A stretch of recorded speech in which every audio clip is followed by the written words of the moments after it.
Kajian ilmiah.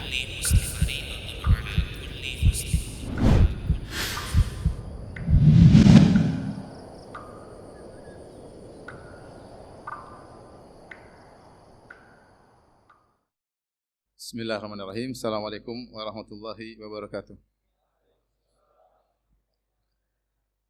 Alhamdulillahi ala ihsanih wa syukru lahu ala taufiqihi wa amtinanih wa asyhadu an la ilaha illallah wahdahu la syarika lahu ta'ziman li sya'nih wa asyhadu anna Muhammadan abduhu wa rasuluhu da'ila ridwanih. Allahumma salli alaihi wa ala alihi wa ashabihi wa ikhwanih. Hadirin dan hadirat yang dirahmati oleh Allah Subhanahu wa taala. Alhamdulillah pada kesempatan kali ini kita kembali dipertemukan oleh Allah Subhanahu wa taala dalam rangka untuk menuntut ilmu. Semoga pertemuan kita diberkahi oleh Allah Subhanahu wa taala. Salawat dan salam semoga tercurahkan selalu kepada junjungan kita Nabi Muhammad sallallahu alaihi wasallam dan juga kepada keluarganya serta seluruh sahabat beliau tanpa terkecuali. Pada kesempatan yang bahagia ini kita akan membacakan satu hadis yang diriwayatkan oleh Al-Imam Al-Bukhari dalam sahihnya dalam bab husnil mu'asyarah ma'al ahl, bab tentang bagaimana bersikap yang baik kepada istri, bersikap yang baik kepada istri ya. Dan pembahasan ini tentunya penting ya bagi kita semua, baik yang sudah menikah, demikian juga yang masih terjebak dalam penderitaan jomblo ya. Agar mereka mempersiapkan diri bagaimana nanti kalau sudah menikah bisa berbuat baik kepada istri. Dan ini pembahasan juga penting baik bagi yang beristri satu maupun yang lebih dari satu ya. Akan disebutkan dalam pembahasan ini 11 tipe suami. Mudah-mudahan antum nomor 11 ya. Mudah-mudahan ya. Ya, jangan sampai antum nomor 7 ya. Baik, kita akan membacakan hadis tersebut. Al-Imam Al-Bukhari berkata, Abu Abdullah rahimahullahu taala qala haddatsana Sulaiman bin Abdurrahman wa Ali bin Hujr qala, keduanya berkata akhbarana Isa bin Yunus qala haddatsana Hisham bin Urwah an Abdullah bin Urwah. Di sini dalam sanad ini ada periwayatan dari seorang dari saudaranya, itu Hisham bin Urwah ya bin Abdullah bin Zubair, dari saudaranya Abdullah bin Urwah. Sini Hisham dari Abdullah. Kedua-duanya adalah putra dari Urwah bin Abdullah bin Zubair ya. Atau Urwah bin Zubair, dari Urwah bin Zubair ya, dari Aisyah radhiyallahu taala anha ya. Jadi Zubair bin Awam memiliki dua putra, di antaranya Abdullah bin Zubair, di antaranya Urwah ibnu Zubair. Dua-duanya ponakan Aisyah radhiyallahu taala anha, karena Zubair bin Awam menikah dengan saudarinya Aisyah, itu Asma bintu Abi Bakar. Asma bintu Abi Bakar. Maka dari pernikahan Asma dengan Zubair bin Awam ada dua anak laki-laki, di antaranya Abdullah ibnu Zubair dan Urwah ibnu Zubair. Dan Aisyah berkunyah dengan Ummu Abdillah, berkunyah dengan ponakannya itu Abdullah bin Zubair. Nah, Urwah bin Zubair punya anak laki-laki, di antaranya Hisham dan Abdullah. Dalam riwayat ini, dalam sanad ini ada periwayatan dari Hisham dari Abdullah. Kedua-duanya putra dari Urwah. Kenapa saya sampaikan sanad ini? Karena nanti ada sanad yang lain yang di mana Hisham meriwayatkan dari ayahnya langsung dan menyandarkan kisah tentang 11 wanita yang akan kita sebutkan langsung kepada Nabi sallallahu alaihi wasallam. Adapun dalam sanad yang sedang kita bahas ini yang bercerita Aisyah. Aisyah radhiyallahu anha bercerita tentang 11 wanita dan Nabi mendengarkan. Kemudian di penghujung Nabi komentar, kata Nabi, saya seperti Abu Zara. Saya seperti Abu Zara.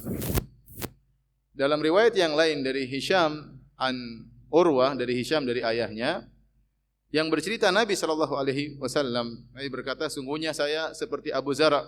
Maka Aisyah bertanya, siapa Abu Zara? Maka kemudian Nabi bercerita tentang kisah 11 wanita yang sedang ngerumpi tentang 11 suami mereka.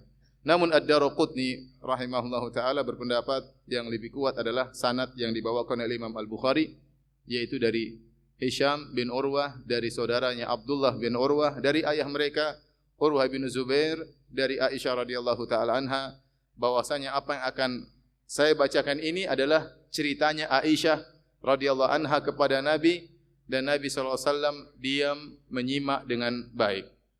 Baik, kita lanjutkan. An Aisyah radhiyallahu taala anha, dari Aisyah radhiyallahu taala anha qalat, beliau berkata, jalasa ihda asyrata imra'atan, berkumpul 11 wanita, fata'ahadna wa ta'aqadna alla yaktubna min akhbari azwajihinna syai'a. Berkumpul 11 wanita dan mereka sepakat ketika itu untuk menceritakan semua rahasia suami mereka dan tidak boleh seorang pun menyembunyikan tentang kabar-kabar suami mereka. Ini bersepakat untuk ghibah ya. Bersepakat untuk apa? Ghibah. Baik, siapakah 11 wanita ini? Ada khilaf di kalangan para ulama ya. Karena ada riwayat-riwayat yang datang dalam lafal yang berbeda-beda. Sebagian ulama mengatakan mereka adalah wanita-wanita Quraisy yang tinggal di Mekah. Ada yang mengatakan maksudnya wanita-wanita Quraisy di zaman jahiliyah. Pernah mereka berkumpul dan cerita tentang perkumpulan ini menjadi cerita rakyat kalau bahasa kita. Menjadi cerita apa? Rakyat. Diceritakan ya generasi demi generasi sampai Aisyah akhirnya bercerita tentang cerita tersebut. Sebagian ulama berpendapat bahwasanya 11 wanita ini adalah wanita-wanita yang tinggal di sebuah qaryah di suatu negeri di daerah Yaman. Suatu negeri di daerah Yaman. Intinya 11 wanita yang sedang berkumpul ini bukanlah sahabiyat, bukanlah istri-istri para sahabat. Kalau bukan orang-orang Yaman, ataukah mereka wanita-wanita di zaman jahiliyah. Yang kemudian Aisyah radhiyallahu anha bercerita tentang perkumpulan tersebut. Tatkala mereka berkumpul, mereka sepakat untuk membongkar rahasia-rahasia dari suami-suami mereka. Alla yaktumna min akhbari azwajihinna syai'a. Tidak boleh ada yang sembunyikan sedikit pun tentang kabar tentang suami-suami mereka. Inilah para wanita, para ibu-ibu ya. Banyak dari majelis mereka adalah majelis ghibah ya.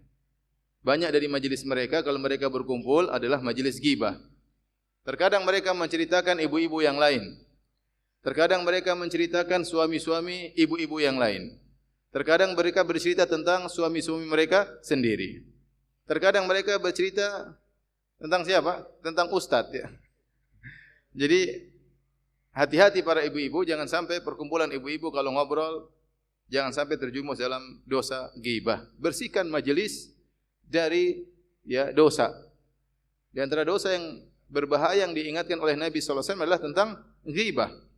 Dan ghibah orang yang jauh dengan ghibah orang yang dekat beda dosanya. Beda dosanya. Kita menggibah orang jauh tidak sama tatkala kita menggibah tentang orang tua kita yang banyak jasa kepada kita. Terus kita menggibahi orang tua kita padahal jasa dia sama kita begitu banyak ya. Tidak boleh. Sama kita menggibahi suami kita padahal suami kita berbuat baik sama kita, berusaha payah bekerja. Jadi punya kekurangan.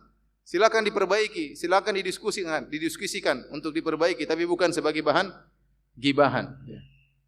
Dosa lebih buruk tatkala kita berbuat keburukan kepada orang yang berbuat baik kepada kita. Maka saya ingatkan para ibu-ibu, kalau mereka sedang berkumpul, silakan bercanda, silakan bersenda gurau, tapi bersihkan majelis dari majelis-majelis dosa, di antaranya majelis ghibah, apalagi menggibahi suami sendiri ya. Dan ini bukan kebiasaan para lelaki. Lelaki kalau kumpul tidak bicarakan begini-begini ya. Yang mereka bicarakan biasanya bisnis ya, bisanya dakwah ya, atau enggak poligami. Itu yang mereka bicarakan. Baik. Jadi inilah kisah 11 wanita yang berkumpul, yang kemudian mereka mengungkapkan tentang suami mereka. Ada yang memuji, ada yang mencela. Ada yang memuji, ada yang mencela. Ya. Dan sebagian wanita terkadang, jadi wanita yang paling dia perhatikan adalah suaminya. Yang paling dia perhatikan suaminya. Terkadang kalau dia bercerita tentang suaminya, terkadang dia memuji berlebih-lebihan, terkadang dia berbohong tentang suaminya supaya orang-orang menyangka dia disayang sama suaminya. Ya, sampai datang satu hadis yang masyhur dalam hadis yang sahih, kata Nabi sallallahu alaihi wasallam, ya, al-mutashabbi' bima lam yu'ta kalabisi thawbai zur. Seorang yang berhias dengan apa yang tidak dia miliki seperti orang yang memakai dua pakaian kedustaan. Seorang yang berhias dengan apa yang tidak dia miliki seperti memakai dua pakaian atau dua baju kedustaan, yaitu dia dusta terhadap dirinya dan dia dusta terhadap orang lain, ya. Ini maksudnya seorang gaya, dia menunjukkan seakan-akan dia hafal ini, hafal anu, ternyata tidak hafal misalnya. Dia gaya saja. Dia mengesankan seakan-akan dia orang alim, ternyata bukan orang alim, ya. Hanya bergaya saja. Dia mengesankan seakan-akan dia orang kaya, ternyata bukan orang kaya. Dia berdosa terhadap dirinya dan dia berusaha kepada orang lain. Asal muasal hadis ini adalah tentang wanita yang bercerita tentang suaminya, bahwasanya suaminya telah berbuat baik kepada saya begini dan begini. Dalam rangka apa? Dalam rangka untuk menjengkelkan madunya. Dia cerita, suami saya, oh belikan saya ini, belikan. Jadi madunya jengkel, padahal dia bohong. Misalnya dia bilang, ini emas, suami saya belikan loh. Padahal dia nyolong uang suaminya untuk beli apa? Emas. Tapi dia cerita kepada orang seakan-akan suaminya sayang kepada dia. Artinya, sebagian wanita terkadang berbohong tatkala bercerita tentang suaminya. Sebagian wanita kalau berbicara tentang suaminya terkadang tidak adil dalam berbicara. Terkadang hanya menceritakan sisi keburukan suaminya, padahal banyak kebaikan suaminya yang dia lupakan. Itu yang dia ingat-ingat, kemudian dia ceritakan kepada teman-temannya, dia sebarkan kepada teman-temannya. Maka saya ingatkan kembali kepada para ibu-ibu, berkumpul boleh, tapi jangan bergibah. Jangan cerita teman-teman yang lain. Ya, jangan cerita suami-suami teman-teman. Dan jangan bercerita suami-suami sendiri, ya. Tidak boleh. Ya. Kita hidup tidak lama, isi waktu kita dengan hal yang bermanfaat, jangan kita gunakan untuk bergibah ria. Tapi kita dengarlah, ini majelis gibah itu biasanya menyenangkan untuk didengarkan. Jadi ini gibah diceritain oleh Aisyah kepada Nabi sallallahu alaihi wasallam. Tapi kenapa Nabi tidak mencegah Aisyah bercerita tentang majelis gibah ini? Kenapa? Karena kata para ulama, 11 wanita ini tidak diketahui siapa. 11 ini tidak diketahui siapa, apalagi suami mereka. Datang dalam sebagian riwayat disebutkan, yang pertama wanita ini namanya Fulana bintu Fulan, yang kedua Fulanah bintu Fulan, yang ketiga Fulanah bintu Fulan, tapi hadisnya gharib, hadisnya dhaif, ya. Yang benar hadis-hadis yang sahih datang tanpa menyebutkan nama-nama 11 wanita ini. Dan kita tahu dalam hukum ghibah, kalau kita menyebutkan tentang keburukan seorang dan orang tersebut tidak diketahui siapa, maka itu tidak mengapa. Contoh misalnya saya datang, saya cerita, kemarin saya ketemu orang di jalan, orangnya brengsek, kurang ajar dan macam-macam, tapi antum tidak tahu siapa orang tersebut. Maka ini tidak mengapa. Kapan menjadi haram? Tatkala antum tahu siapa yang saya maksudkan. Kalau antum tahu siapa yang saya maksudkan, berarti saya telah menggibah dia dengan gibah yang haram. Adapun kalau saya bilang saya ketemu orang di jalan dan orangnya begini-begini, kurang ajar dia, mulutnya kotor dan macam-macamnya, tapi antum tidak tahu siapa orang tersebut, maka itu tidak mengapa. Dan inilah yang terjadi. Aisyah bercerita tentang 11 wanita yang mereka bersepakat untuk bergibah ria tentang suami mereka, dan 11 wanita ini tidak diketahui siapa mereka, apatah lagi suami-suami mereka yang mereka maksud. Oleh karenanya Nabi membiarkan Aisyah bercerita karena tidak masalah. Ini kenapa Nabi membiarkan? Sisi lain, Nabi membiarkan Aisyah bercerita tentang mereka karena mereka ini wanita-wanita di zaman jahiliyah. Bukan wanita-wanita muslimah. Yang dilarang ghibah adalah menggibah sesama kaum muslimin. Waktu Nabi SAW bertanya, atadruna mal ghibah? Tahukah kalian apa itu ghibah? Maka Nabi berkata, dzikruka akhaka bima yakrah.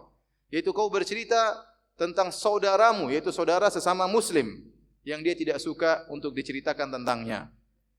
Oleh karenanya, ghibah orang kafir tidak sama dengan ghibah seorang muslim. Ghibah seorang muslim dosa besar. Tapi ghibah tentang orang kafir tidak dosa kalau ada maslahatnya. Kalau enggak ada maslahatnya, kurang kerjaan, ngapain ya? Tapi kalau ada maslahatnya, ceritain keburukan orang kafir, enggak ada masalah. Ya. Kalau ada maslahatnya. Ya. Tapi kalau enggak ada maslahatnya, maka asalnya kita tidak perlu berbicara yang tidak ada manfaatnya. Taib, kita dengarkan cerita ibu-ibu tersebut. Ya. Aisyah mulai bercerita. Yang pertama, qalatil ula. Berkata wanita yang pertama,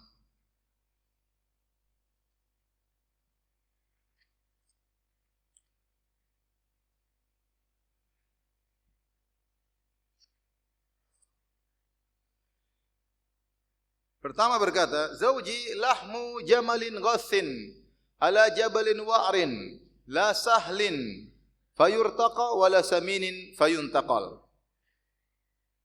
Yang pertama berkata, suamiku adalah seperti daging onta yang kurus yang terletak di atas puncak gunung.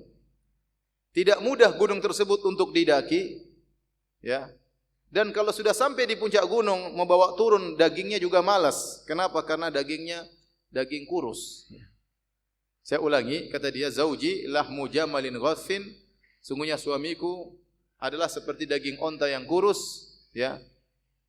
Ya, ala ra'si jabalin wa'rin, di atas puncak gunung yang terjal, yang susah untuk didaki. La sahlin fayurtaqa, tidak mudah gunungnya untuk didaki, wala saminin fayuntaqal, dan juga bukan onta yang gemuk, mau dibawa turun juga malas, ya. Wanita ini sedang bergibah tentang suaminya. Dia ingin menjelaskan bahwasanya suami saya orangnya pelitnya luar biasa. Pelitnya luar biasa. Ya. Dia seperti daging, tapi tidak sembarang daging. Daging onta, dan kita tahu daging onta kurang diminati karena dia dagingnya keras. Orang lebih berminat dengan daging kambing. Di mana-mana kalau di Arab orang lebih berminat kepada daging kambing. Mereka makan daging onta sesekali. Ya, sesekali untuk merubah variasi rasa, tapi kalau disuruh pilih, mereka selalu daging apa?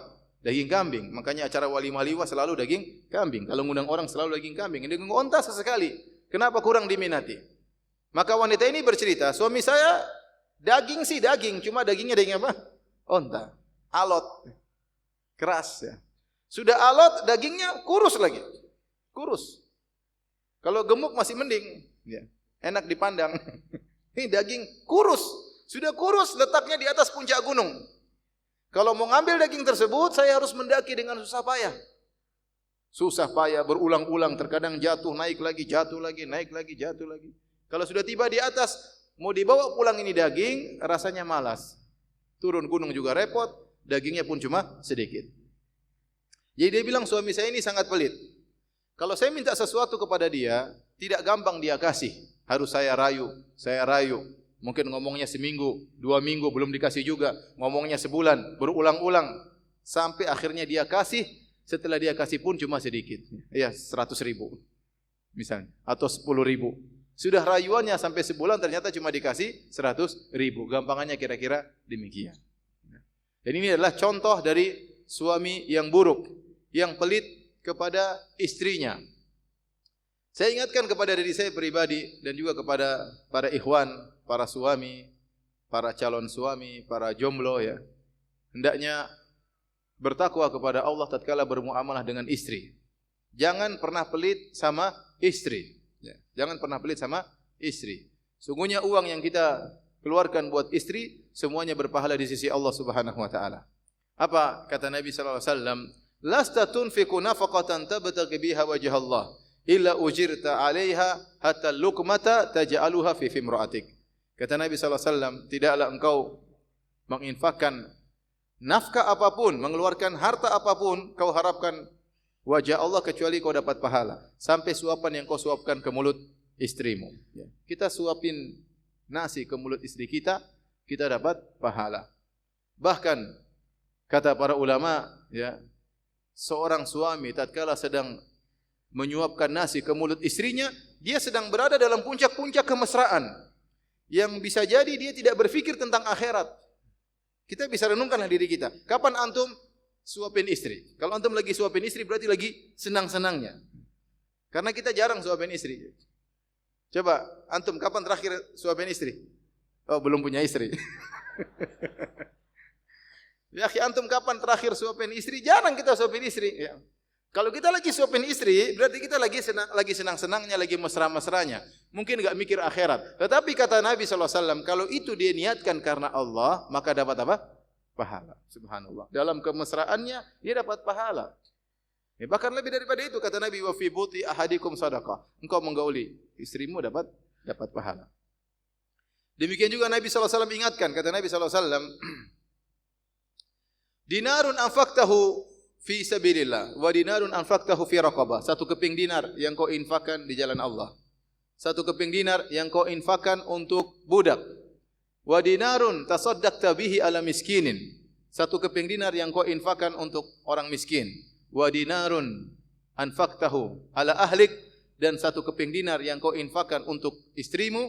A'dhamuha ajran alladhi anfaqtahu ala ahlik. Yang paling besar pahalanya yang kau infakkan buat istrimu. Kenapa bisa demikian para hadirin? Karena kita berinfak untuk anak istri, hukumnya adalah wajib. Adapun berinfak kepada fisabilillah, kepada budak, fakir, miskin, hukumnya sunnah. Dan perkara wajib lebih dicintai oleh Allah daripada perkara sunnah. Terkadang seseorang tatkala dia beri uang kepada fakir miskin, dia merasa dapat pahala. Tapi kalau dia menyenangkan istrinya, dia tidak menghadirkan perasaan tersebut. Padahal menyenangkan istri, menyenangkan anak-anak juga dapat pahala dan bisa jadi pahalanya lebih besar. Oleh karenanya, orang yang paling utama untuk kita baikin adalah orang-orang dekat kita, orang tua kita, istri kita, anak-anak kita. Mereka yang lebih utama untuk kita berbuat baik kepadanya. Apalagi Nabi SAW bersabda, khairukum khairukum li ahlihi. Sebaik-baik kalian adalah yang terbaik bagi istrinya. Wa ana khairukum li ahli. Dan aku adalah suami yang terbaik. Ya. Kenapa perlu saya ingatkan ini? Karena sebagian orang skala prioritasnya salah. Dia kalau sama teman-temannya, masya Allah, berbuat baik, ngajak traktir kawan-kawan, ya, sama teman-temannya, sama orang-orang jauh. Tetapi sama anak istrinya, dia hidup dengan perhitungan. Hidup dengan perhitungan. Ini salah dalam skala prioritas. Orang yang paling utama untuk kita baiki adalah orang-orang dekat kita. Ayah kita, ibu kita, istri kita, anak-anak kita. Mereka yang lebih utama untuk kita kasih hadiah. Mereka yang lebih utama untuk kita buat tersenyum. Mereka yang lebih utama untuk kita traktir. Ya. Mereka yang lebih utama untuk kita berikan hadiah daripada orang-orang yang jauh. Jangan sampai kita salah skala prioritas. Ya. Jadi hadirin dan hadirat yang rahmati Allah Subhanahu wa taala, kalau kita punya rizki, berikan. Liunfik dzu sa'atin min sa'atih. Kalau Anda punya rizki, jangan pelit-pelit sama anak istri. Istri kita sudah banyak jasanya, ya. Dia mengandung anak-anak kita, bertarung dengan maut untuk melahirkan anak-anak kita, ya. Dia yang ngurusi kita kalau setiap hari di rumah, dia yang mengurus kita kalau kita sedang sakit. Ya, ngapain kita pelit sama dia? Kecuali ente enggak punya uang, itu lain cerita. Wa man qudira alaihi rizquhu falyunfiq mimma atahullah. Barang siapa yang rezekinya disempitkan, maka dia berinfak sesuai dengan kemampuannya. Tapi kalau Anda punya rezeki yang lapang, liyunfiq dzu sa'atin min sa'ati. Hendaknya seorang yang hartanya lapang berikan, enggak usah pelit-pelit sama anak istri. Biar istri senang, anak-anak juga senang, kita juga senang melihat mereka gembira. Ya. Tetapi bukan juga saya mengajarkan antum untuk boros sama istri, royal sama istri, sehingga akhirnya lupa terhadap orang tua, sehingga lupa untuk bersedekah. Enggak, ya, kita yang tengah-tengah, ya, baik sama istri tapi jangan juga royal, ya, jangan juga royal. Semua kemauan istri kita penuhi sampai duit habis banyak, ya enggak benar juga, ya. Istri pingin beli ini, pingin kita penuhi. Istri ingin jalan-jalan tiap minggu, kita penuhi. Duit habis, kapan mau infak? Kapan bangun masjid? Kapan mau kasih fakir miskin? Kapan kasih anak yatim? Kita main di tengah. Istri senang, ada juga uang untuk apa? Untuk berinfak di jalan Allah Subhanahu wa taala, ya. Jadi jangan sampai menjadi suami tipe yang pertama, ya, yang bakhil. Di antara yang hadir siapa yang tipe pertama ini? Ada? Kalau antum enggak ngaku, kalau saya tanya ibu-ibu mungkin ada yang ngaku. Ustaz, suami saya bukan daging onta lagi, daging ayam kurus. Lebih parah. Dan itu terjadi, subhanallah, ada orang, saya dengar kalau kan kita sering dengar pertanyaan dari orang. Suami saya pergi sebulan, 2 bulan enggak dikasih nafkah, subhanallah. Ini bukan daging onta lagi, daging tikus ini. Subhanallah. Istri ditinggal begitu terkatung-katung, dia cari nafkah sendiri, anaknya ditinggal. Dan ada orang-orang seperti itu. Kadang kita sedih kalau itu ikhwan ternyata sudah ngaji, enggak tahu tuh gimana.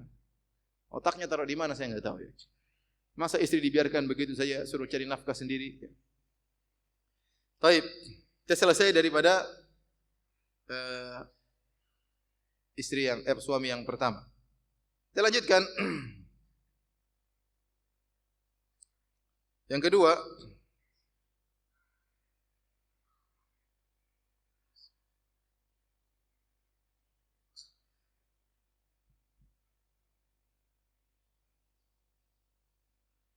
qalat ats-tsaniyah, berkata wanita yang kedua, zauji la abuthu khabara, inni akhafu alla adhara, in adhkurhu adhkur ujarah wa bujarah.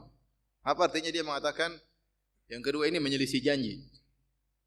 Dia berkata, suamiku, saya tidak akan cerita tentang dia. Inni akhafu alla adhara, saya khawatir saya tidak mampu untuk meninggalkannya. Nanti saya jelaskan, ada dua pendapat di kalangan para ulama. In adhkurhu, kalau saya mau cerita tentang dia, tentang suamiku, adhkur ujarah wa bujarah. Aku akan ceritakan tentang ujarnya dan bujarnya. Apa itu ujar? Ujar itu seperti urat-urat yang berkumpul, seperti varises tapi di bagian badan, ya. Yaitu enggak enak dilihat. Artinya ini adalah keburukan. Bujar, ada yang mengatakan itu keburukan yang ada di perut, ada yang mengatakan udel pusar yang nampak, yang tidak enak dilihat. Artinya dia mengatakan suamiku itu punya aib yang nampak oleh semua orang, dan ada aib-aibnya yang saya bisa lihat sendiri, yang lain tidak tahu. Ujar adalah kiasan dari aib yang nampak, semua orang bisa lihat aibnya. Sebagaimana kalau di tangan ada urat-urat yang berkumpul, tidak enak dilihat, semua orang bisa lihat. Dan ada bujar, bujar adalah pusar yang muncul, yang tidak enak dilihat, dan yang tahu hanya istrinya. Jadi wanita yang kedua ini ingin menjelaskan bahwa suami saya ini aibnya banyak. Suami saya aibnya banyak. Aib yang nampak oleh orang-orang dan aib yang tersembunyi. Makanya dia mengatakan, inilah abuthu khabarah. Saya tidak mau cerita tentang suamiku. Kenapa tidak mau cerita? Bukankah kita sudah sepakat? Kata dia, inni akhafu alla adhara. Aku khawatir tidak bisa meninggalkannya. Apa maksudnya? Ada dua pendapat. Alla adhara, dhamirha di sini kembali kepada tentang khabar sang suami. Artinya dia berkata, kalau saya cerita tentang kejelekan suamiku, enggak ada berhentinya, saking banyaknya. Saya khawatir tidak bisa meninggalkan cerita tersebut. Karena kalau saya harus sesuai dengan kesepakatan kita, maka banyak sekali aib suami saya. Kenapa kalau saya mau cerita, aibnya banyak. Aib yang kelihatan maupun aib tersembunyi sangat banyak. Ini pendapat pertama dari para syurahul hadis, para ulama. Dia mengatakan, saya tidak mau cerita, seandainya saya cerita, saya tidak akan berhenti. Karena saking banyaknya aib suamiku. Yang kedua dia berkata, atau dua penafsiran kedua, inni akhafu alla adharah. Dia berkata, saya khawatir kalau saya cerita, saya tidak mampu untuk meninggalkan suamiku. Artinya dia takut dicerai oleh suaminya. Dia takut kalau saya gibah ini, ternyata beritanya sampai kepada suamiku, saya akan dicerai. Dan saya tidak sanggup untuk ditinggal oleh suamiku. Ini wanita bersabar dengan keburukan-keburukan suaminya. Dan terkadang sebagian wanita ditakdirkan demikian. Mendapatkan suami yang buruk, yang keburukannya sangat banyak. Tapi di depan dia ada dua pilihan. Bersabar dengan keburukan-keburukan tersebut, dengan ada maslahat yang mungkin sedikit dia dapatkan, atau dia tidak bersabar, kemudian dia diceraikan oleh sang lelaki, entah kemana kemudian dia bergantung. Sebagian wanita, dia milih, daripada saya dicerai, saya terkatung-katung, umur saya sudah lanjut, siapa lagi mau nikahi saya, ya. Sementara bunga-bunga bertebaran di luar, masih gadis-gadis masih banyak, saya tentu kalah saingan. Kalau saya dicerai sama suami saya, siapa? Saya mau kemana? Lebih baik saya sabar dengan suami yang berakhlak buruk. Banyak wanita seperti itu. Mau diapain? Dia bersabar. Inilah contoh wanita tersebut. Dia tahu suaminya akhlaknya buruk. Tapi dia memilih untuk bersabar hidup bersama suaminya akhlaknya buruk tersebut. Daripada dia dicerai oleh suaminya, dia takut dia tidak sanggup untuk tinggal sendiri, dicerai oleh suaminya.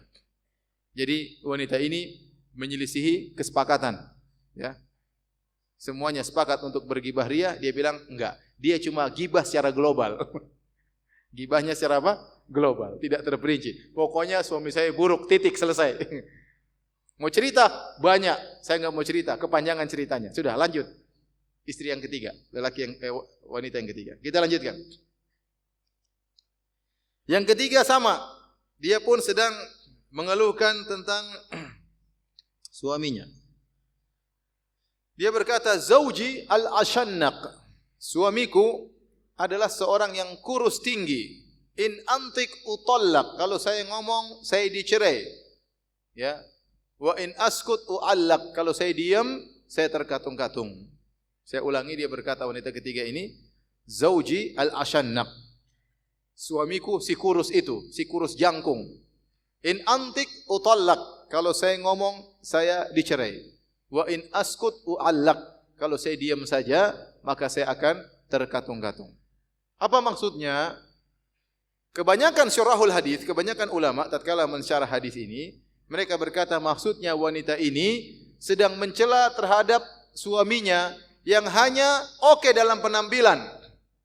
Tetapi orangnya diktator, tidak mau istrinya ikut campur sama sekali dalam urusannya. Tidak mau dia ngomong dibantah sedikit pun oleh istrinya. Kalau istrinya bantah sedikit, cerai, selesai. Ngomel sedikit, cerai. Subhanallah. Saya pernah ketemu dengan seorang, dia cerita tentang bapaknya. Bapaknya itu sampai nikah entah berapa kali, 8 kali, 10 kali. Sampai akhirnya terakhir sama ibunya. Kenapa? Bapaknya itu kalau istrinya ngelawan sedikit, cerai. Ganti yang lain. Masih banyak ganti. Ada ngelawan sedikit, cerai. Ngelawan sedikit, cerai. Ini model lelaki diktator seperti ini. Ini tentu tidak baik. Zauji al-ashannaq, oke, penampilan oke. Tinggi. Ya. Tapi ada sebagian ulama, disebutkan oleh Ibnul Mulaqin dalam kitabnya Tawdhih. Ada yang mengatakan maksudnya tinggi itu artinya dia sedang mencela suaminya. Suamiku itu tinggi, tinggi itu maksudnya goblok ya. Kenapa tinggi adalah goblok? Karena orang tinggi biasanya goblok ya, karena otaknya jauh dari hatinya ya. Jadi lambat, apa namanya? Sinyalnya lambat ya. Yang pintar biasanya yang pendek-pendek, cepat ngomong, cepat ngomong, pendek-pendek ya. Tapi saya tidak setuju dengan pendapat tersebut. Intinya ada yang berpendapat demikian. Jadi orang ini wanita ini sedang mencela suaminya tinggi itu maksudnya goblok ya. Jadi lemot. Karena apa? Dari dada, kan namanya berpikir itu proses antara jantung dengan otak. Otak ini mengumpulkan data, tetapi yang memutuskan iya atau tidak, jantung. Qalb, paham? Qalb. Ya. Otak mengumpulkan data, tapi yang iya atau tidak, lakukan atau tidak, itu apa?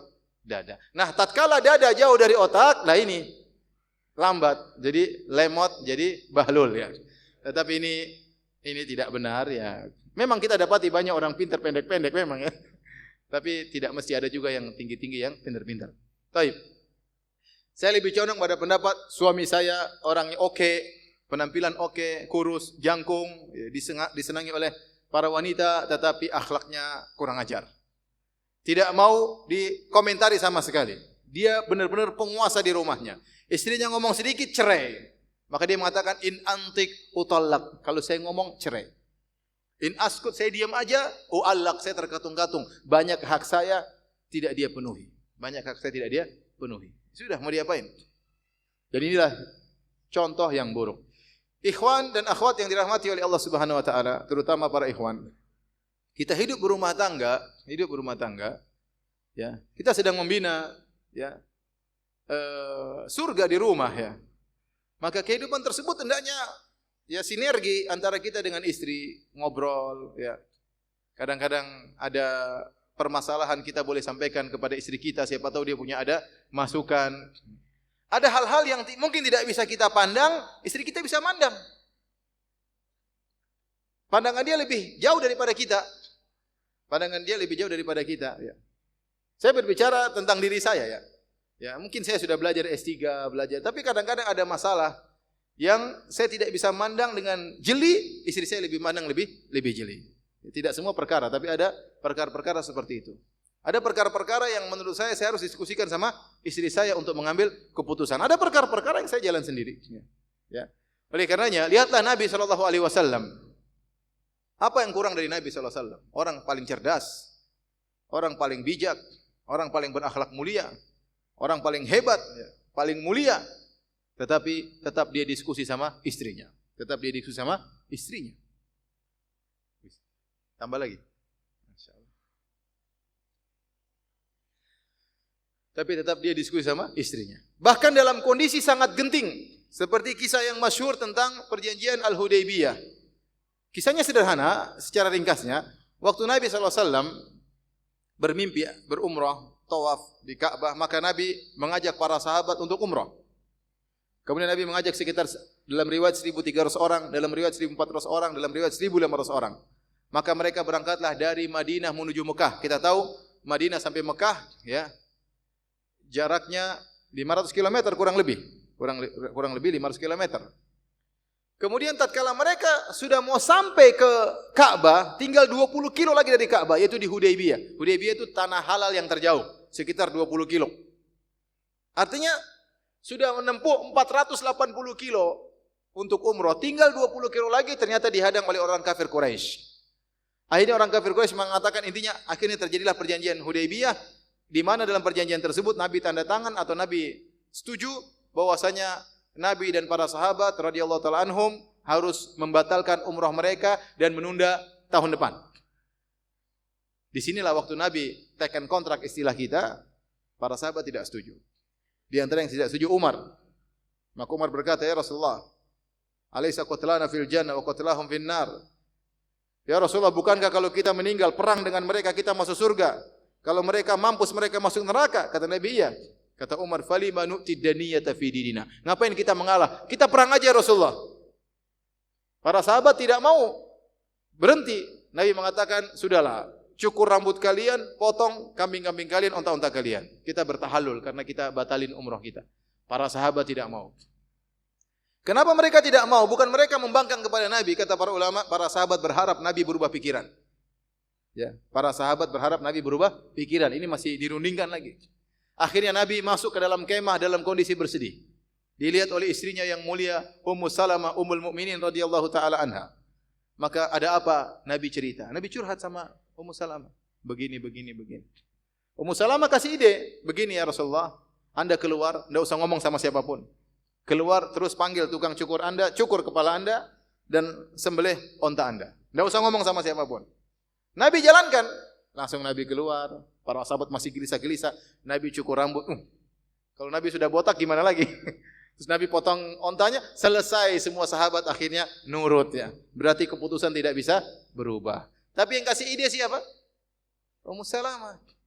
Nabi tidak berkata, "Saya Nabi, anti siapa?" Enggak. Nabi dengar ide dari istrinya dalam kondisi sangat genting.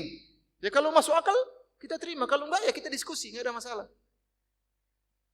Dan menakjubkan ya ikhwan, kalau antum baca hadis-hadis tentang bagaimana sikap Nabi terhadap istrinya. Nabi bersikap berbeda dengan Nabi dengan para sahabatnya. Kalau Nabi dengan para sahabatnya, para sahabat semua tidak ada yang berani angkat suara di hadapan Nabi sallallahu alaihi wasallam. Bahkan Allah turunkan ayat, "Ya ayyuhalladzina amanu la tarfa'u aswatakum fawqa sautin nabi wa la tajharu lahu bil qawli ka jahri ba'dhikum li ba'dhin an tahbata a'malukum wa antum la tash'urun." Wahai orang-orang beriman, jangan kalian angkat suara kalian di atas suara Nabi. Jangan kalian keraskan suara kalian kalau ngomong sama Nabi sebagaimana kalian ngomong dengan yang lainnya. Bisa jadi amalan kalian gugur, kalian dalam kondisi tidak sadar. Sahabat kalau ngomong sebagian terkadang bisik-bisik sama Nabi. Begitu hormat kepada Nabi sallallahu alaihi wasallam. Tetapi kalau Nabi di rumah, terkadang istrinya angkat suara. Terkadang dua orang bertengkar depan Nabi dan hadis-hadis begitu banyak. Para ulama mengatakan Nabi bersikap dengan istrinya, dia tidak memposisikan dirinya sebagai seorang nabi, tapi dia memposisikan dirinya sebagai seorang suami. Bagaimana sih suami sama istri? Sampai istrinya angkat suara. Sampai istrinya sepakat minta tambahan belanja kepada Nabi SAW. Ini semua pernah terjadi. Tapi Nabi bagaimana mensikapi? Nabi tenang. Ya. Nabi tidak bilang, saya ini Nabi. Tidak. Nabi tenang, subhanallah.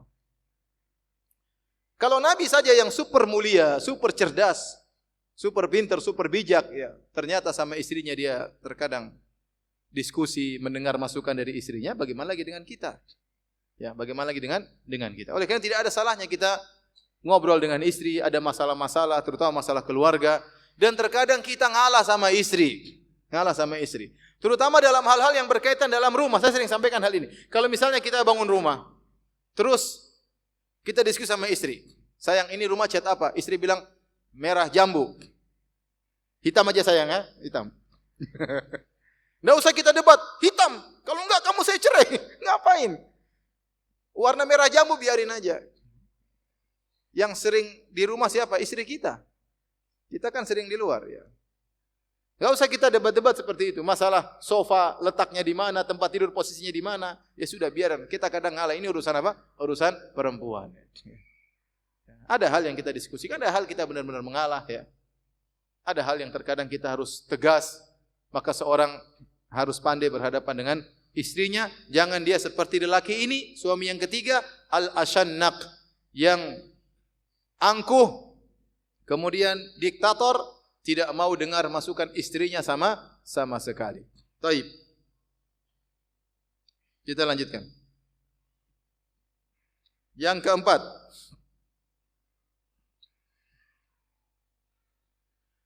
Qalatir rabi'ah, berkata wanita yang keempat, zauji kalaili tihamah. Istriku, suamiku seperti malam hari di pegunungan Tihamah. Pegunungan Tihamah itu pegunungan yang mengarah ke arah Yaman ya. Yang kata para ulama, pegunungan tersebut kalau siang hari panas, tapi kalau malam hari udaranya sejuk. Zauji kalaili Tihamah, suamiku seperti malam hari di pegunungan Tihamah. La harrun wala kurrun, tidak panas dan juga tidak dingin. Wala makhafah wala sa'ama, tidak menakutkan dan juga tidak membosankan. Wanita yang keempat ini menjelaskan suaminya enjoy saja saya dengan dia. Ya. Tidak terlalu romantis, tidak juga kasar, ya.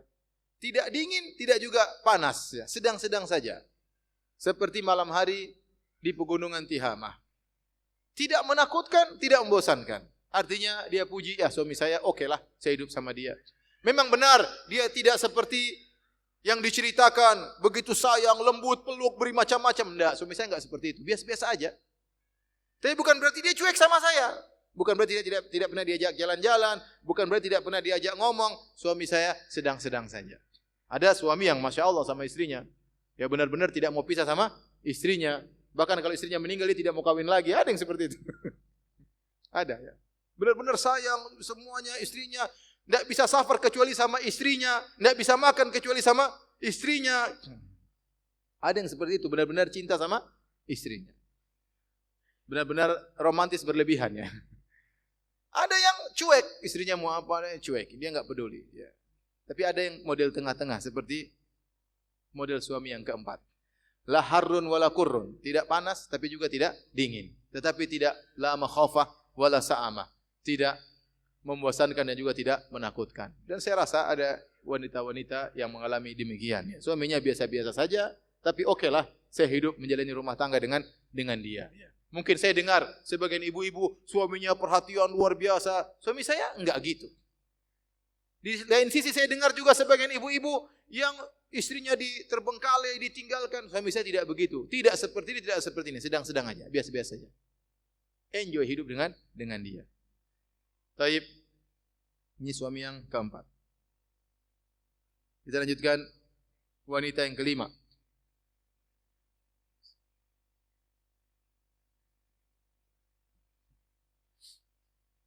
Qalatil khamisah, berkata wanita yang kelima. Zauji in dakhala fahid wa in kharaja asid wa la yas'alu amma ahid. Suamiku kalau masuk rumah seperti macan. Kalau keluar rumah seperti singa. Dan dia tidak pernah bertanya-tanya tentang apa yang dia dapati.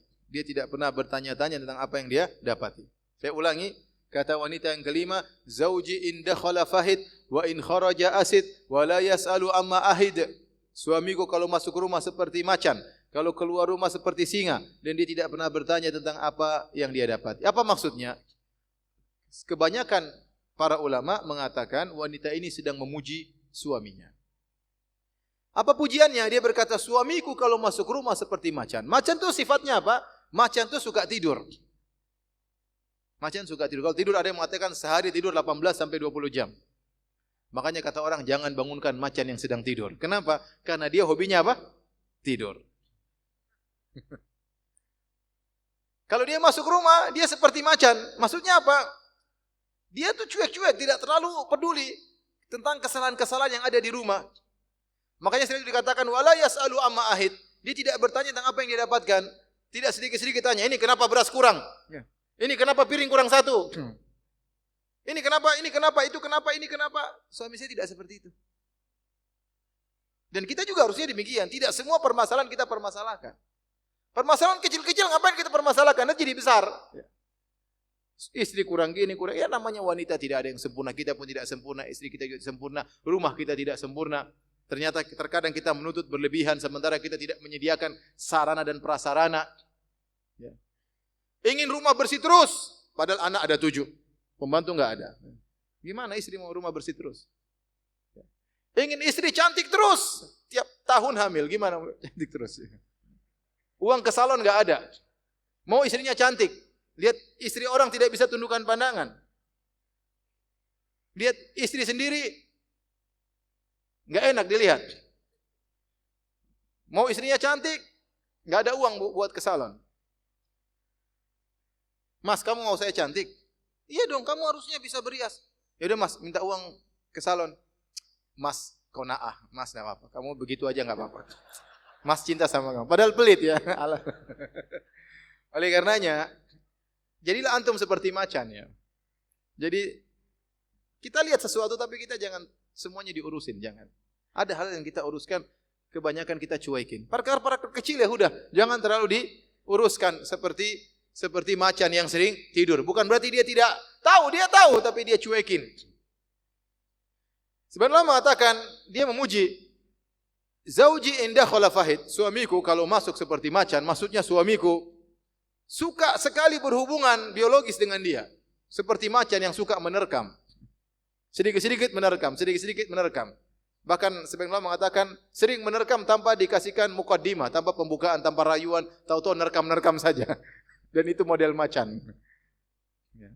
Bagus dari sisi macannya, tapi kurang bagus dari sisi tidak kasih pembukaan dan mukaddimah dan rayuan. Tapi intinya, dia ingin bangga, dia cerita sama teman-temannya, suamiku sayang sama saya. Di antara tanda suamiku sayang sama saya, dia selalu mendatangiku. Dia selalu mendatangiku. Ya kan kalau suami suka sama istrinya, ya sering digauli. Tapi kalau digauli sebulan sekali, tanda tanya. Sebulan sekali digauli, 4 bulan sekali baru digauli. Ini cinta atau tidak ini? Masih bersyahwat atau tidak? Jangan-jangan kelainan 4 bulan sekali. Atau jangan-jangan punya istri yang lain. Oleh karenanya dia bangga, suami saya ya suka menggauli saya. Kemudian dia kuat seperti macan. Adapun jika dia keluar seperti singa, waspada. Dia tidak bersikap seperti di rumah. Di rumah dia memudah maafkan, di luar enggak, lain cerita. Ini yang benar seperti ini. Bukan di luar mudah memaafkan, di rumah ngamuk terus sama istri. Jangan sebaliknya. Suamiku kalau di luar kucing, di dalam rumah singa, kebalik. Di luar kayak kucing penakut. Di rumah Masya Allah jadi singa yang selalu mengaung ya, menakutkan istrinya. Jadi ini juga isyarat kepada para wanita ya, untuk berusaha merias diri mereka agar suaminya seperti macan ya. Jadi sering tertarik kepada dia. Tidak ada salahnya ibu-ibu ya. Perhatikan penampilan diri, bersihkan wajah. Ya. Salon ada yang murah, ada yang mahal. Yang murah-murah tidak apa-apa ya. Yang penting kita bisa menghias diri, pakai parfum kalau ketemu suami ya. Intinya enak dilihat oleh apa? Suami. Bagaimana caranya ya. Badan diperhatikan ya. Jangan sampai melebar kemudian membesar ya. Mentang-mentang masa pertumbuhan. Dan tidak perhatian ya. Sementara di luar sana banyak wanita-wanita yang badannya indah dan menawan ya. Kemudian suami pulang lihat istri terbongkar, repot juga ya. Oleh karenanya tidak ada salahnya para ibu-ibu, para wanita berusaha merawat tubuh, niatkan karena Allah, insya Allah dapat pahala. Membantu suami menundukkan pandangan ya. Membantu menyenangkan hati suami, ini juga pahala di sisi Allah Subhanahu wa taala agar suaminya setiap pulang ke rumah jadi macannya. Baik. Kita lanjutkan. Qalatis sadisah, berkata wanita yang keenam. Wanita yang keenam ini sedang mencela suaminya. Yang suaminya hanya mikir dirinya, mikir perutnya, tidak mikir istrinya. Hanya mikir diri sendiri, tidak mikir istrinya. Apa kata wanita yang keenam? Zauji in akala laffa wa in syariba shtaffa wa in taja'at iltaffa wa la yulijul kaffa liya'lamal batha. Kata dia, suamiku itu kalau makan semuanya habis. Tidak ada yang tersisa sama sekali. Kalau dia makan laffa, semuanya dihabisin. Antum kasih menu 10, semuanya habis. Antum kasih menu 4, semuanya habis. Wa in syariba istaffa, kalau minum juga habis. Istaffa itu ada sisa air minum, diminum lagi. Jadi benar-benar habis, gelasnya habis. Artinya suaminya hobi makan, hanya perhatian tentang dirinya. Wa ini taja, tapi kalau sudah tidur, iltaffa, cuma selimutan untuk dirinya. Dia tidak menyelimutkan istrinya, selimut dirinya, assalamualaikum tidur. Wala yulijul kaffa liya'lamal batha, dan dia tidak pernah menjulurkan tangannya ke jasadku untuk mengetahui kesedihanku. Ini suami yang hanya pikir dirinya sendiri. Dia pikir istrinya yang penting hanya untuk tempat melampiaskan syahwatnya. Ya. Tidak menjadikan istrinya sebagai partner dalam kehidupan rumah tangga, sebagai teman ngobrolnya, ya, sebagai teman kencannya. Enggak. Istri yang penting sudah. Dia kebutuhan sudah selesai, istrinya dicuekin. Ada model lelaki seperti ini. Keluar main golf sana, main golf sini, pulang tinggal tidur, assalamualaikum. Keluar sana ketemu dengan teman-teman, ketawa ketiwi, pulang ke rumah, tinggal tidur. Istrinya sedih, istrinya gelisah, dia tidak pedulikan. Penting dia makan, kenyang, selesai. Ini tidak benar. Para suami yang dirahmati oleh Allah Subhanahu wa taala, ikhwan dan akhwat yang dirahmati oleh Allah Subhanahu wa taala. Saya sering sampaikan bahwasanya lelaki yang bahagia adalah lelaki yang bisa menjadikan istrinya teman ngobrolnya. Benar-benar dia mendapatkan ketentraman. Karena Allah berkata tentang ketentraman yang sesungguhnya, liyaskuna ilaiha, agar sang suami sukun, tentram kepada istrinya. Benar di luar sana ada ketentraman. Kita ngobrol sama teman-teman ada kebahagiaan. Kita mungkin main-main sendiri ada kebahagiaan. Jalan-jalan ada kebahagiaan. Tapi kalau kita di rumah tidak menemukan ketentraman sama istri kita, berarti kita tidak bahagia. Karena Allah menyebutkan, kenapa Allah ciptakan Hawa? Liyaskuna ilaiha. Agar Adam tenang bersama Hawa. Dan itulah kebahagiaan lelaki seorang suami yang sesungguhnya. Dia tentram sama istrinya. Oleh karenanya, kalau kita hidup rumah tangga ternyata kita tidak betah ngobrol sama istri kita, kita tidak pernah mendengarkan curhatan istri kita, rumah tangga kita bermasalah. Rumah tangga kita bermasalah. Lihatlah Nabi SAW sebelum tidur ngobrol sama istrinya. Kata Ibnu Abbas radhiyallahu anhuma, "Bitu inda khalati Maimunata, fatahaddatsa an-nabiy sallallahu alaihi wasallam ahli sa'atan thumma raqada." Aku nginap di rumah bibiku Maimunah dan aku mendengar Nabi ngobrol dengan istrinya beberapa saat baru kemudian tidur. Hadis ini dibawakan oleh Imam Al-Bukhari dalam bab As-Samr ya fil ilm, bab tentang begadang karena nuntut ilmu. Padahal hadis ini tidak ada cerita nuntut ilmu, hanya obrolan suami istri. Kata Ibnu Hajar, sebagaimana seorang begadang nuntut ilmu dapat pahala, ngobrol sama istri di malam hari begadang juga dapat pahala. Ya. Jadi antum jangan sangka ibadah hanya baca buku, baca Quran, antum ngobrol dengan istri, ketawa ketiwi dengan istri, menyenangkan hatinya, dapat pahala di sisi Allah Subhanahu wa taala. Sempatkan diri ngobrol sama istri. Jadikan kita tempat terpercaya oleh istri kita untuk curhat kepada kita. Kalau ternyata kita cuek sama istri, tidak pernah ngobrol sama istri, istri tidak curhat sama kita, akhirnya siapa? Dia curhat sama orang lain. Curhat sama wanita lain, akhirnya aib kita terbongkar. Curhat sama fulana, akhirnya ngibahin kita. Yang lebih parah kalau dia curhat sama suami orang lain, itu bahaya. Atau dia curhat di medsos, tahu-tahu layangan putus, subhanallah. Nanti suaminya kasih bantahan, tambah layangan. Akhirnya jadi bahan pembicaraan, aib suami istri terbongkar. Kenapa khawatir kita tidak bisa menjadi tempat curhat istri kita? Oleh karenanya, wanita ini menceritakan tentang suaminya yang hanya makan dan minum, wala yulijul kaffa liya'lamal batha, tidak pernah menjulurkan tangannya, letakkan di badanku untuk mengetahui kesedihanku. Antum jangan demikian. Jadi suami yang baik. Lihat lelaki ini kalau tidur iltafa, selimutan sendiri. Antum jangan demikian. Antum selimut berdua sama istri. Ya. Kalau tidur elus rambut istri, kepala istri, jangan disendul kepalanya, dielus ya. Istri lagi ngobrol, temani ngobrol. Fenomena sekarang, repot. Pulang dari rumah, dari kerjaan sampai di rumah, satu tempat tidur, suami main WA. Istri juga main Instagram. Istri ketawa sendiri, suami ketawa sendiri. Anak datang ganggu, kasih HP main game. Anak juga ketawa sendiri. Jadi subhanallah, ketiga-tiganya main sendiri. Apa rumah tangga seperti ini? Tidak ada kebahagiaan seperti ini.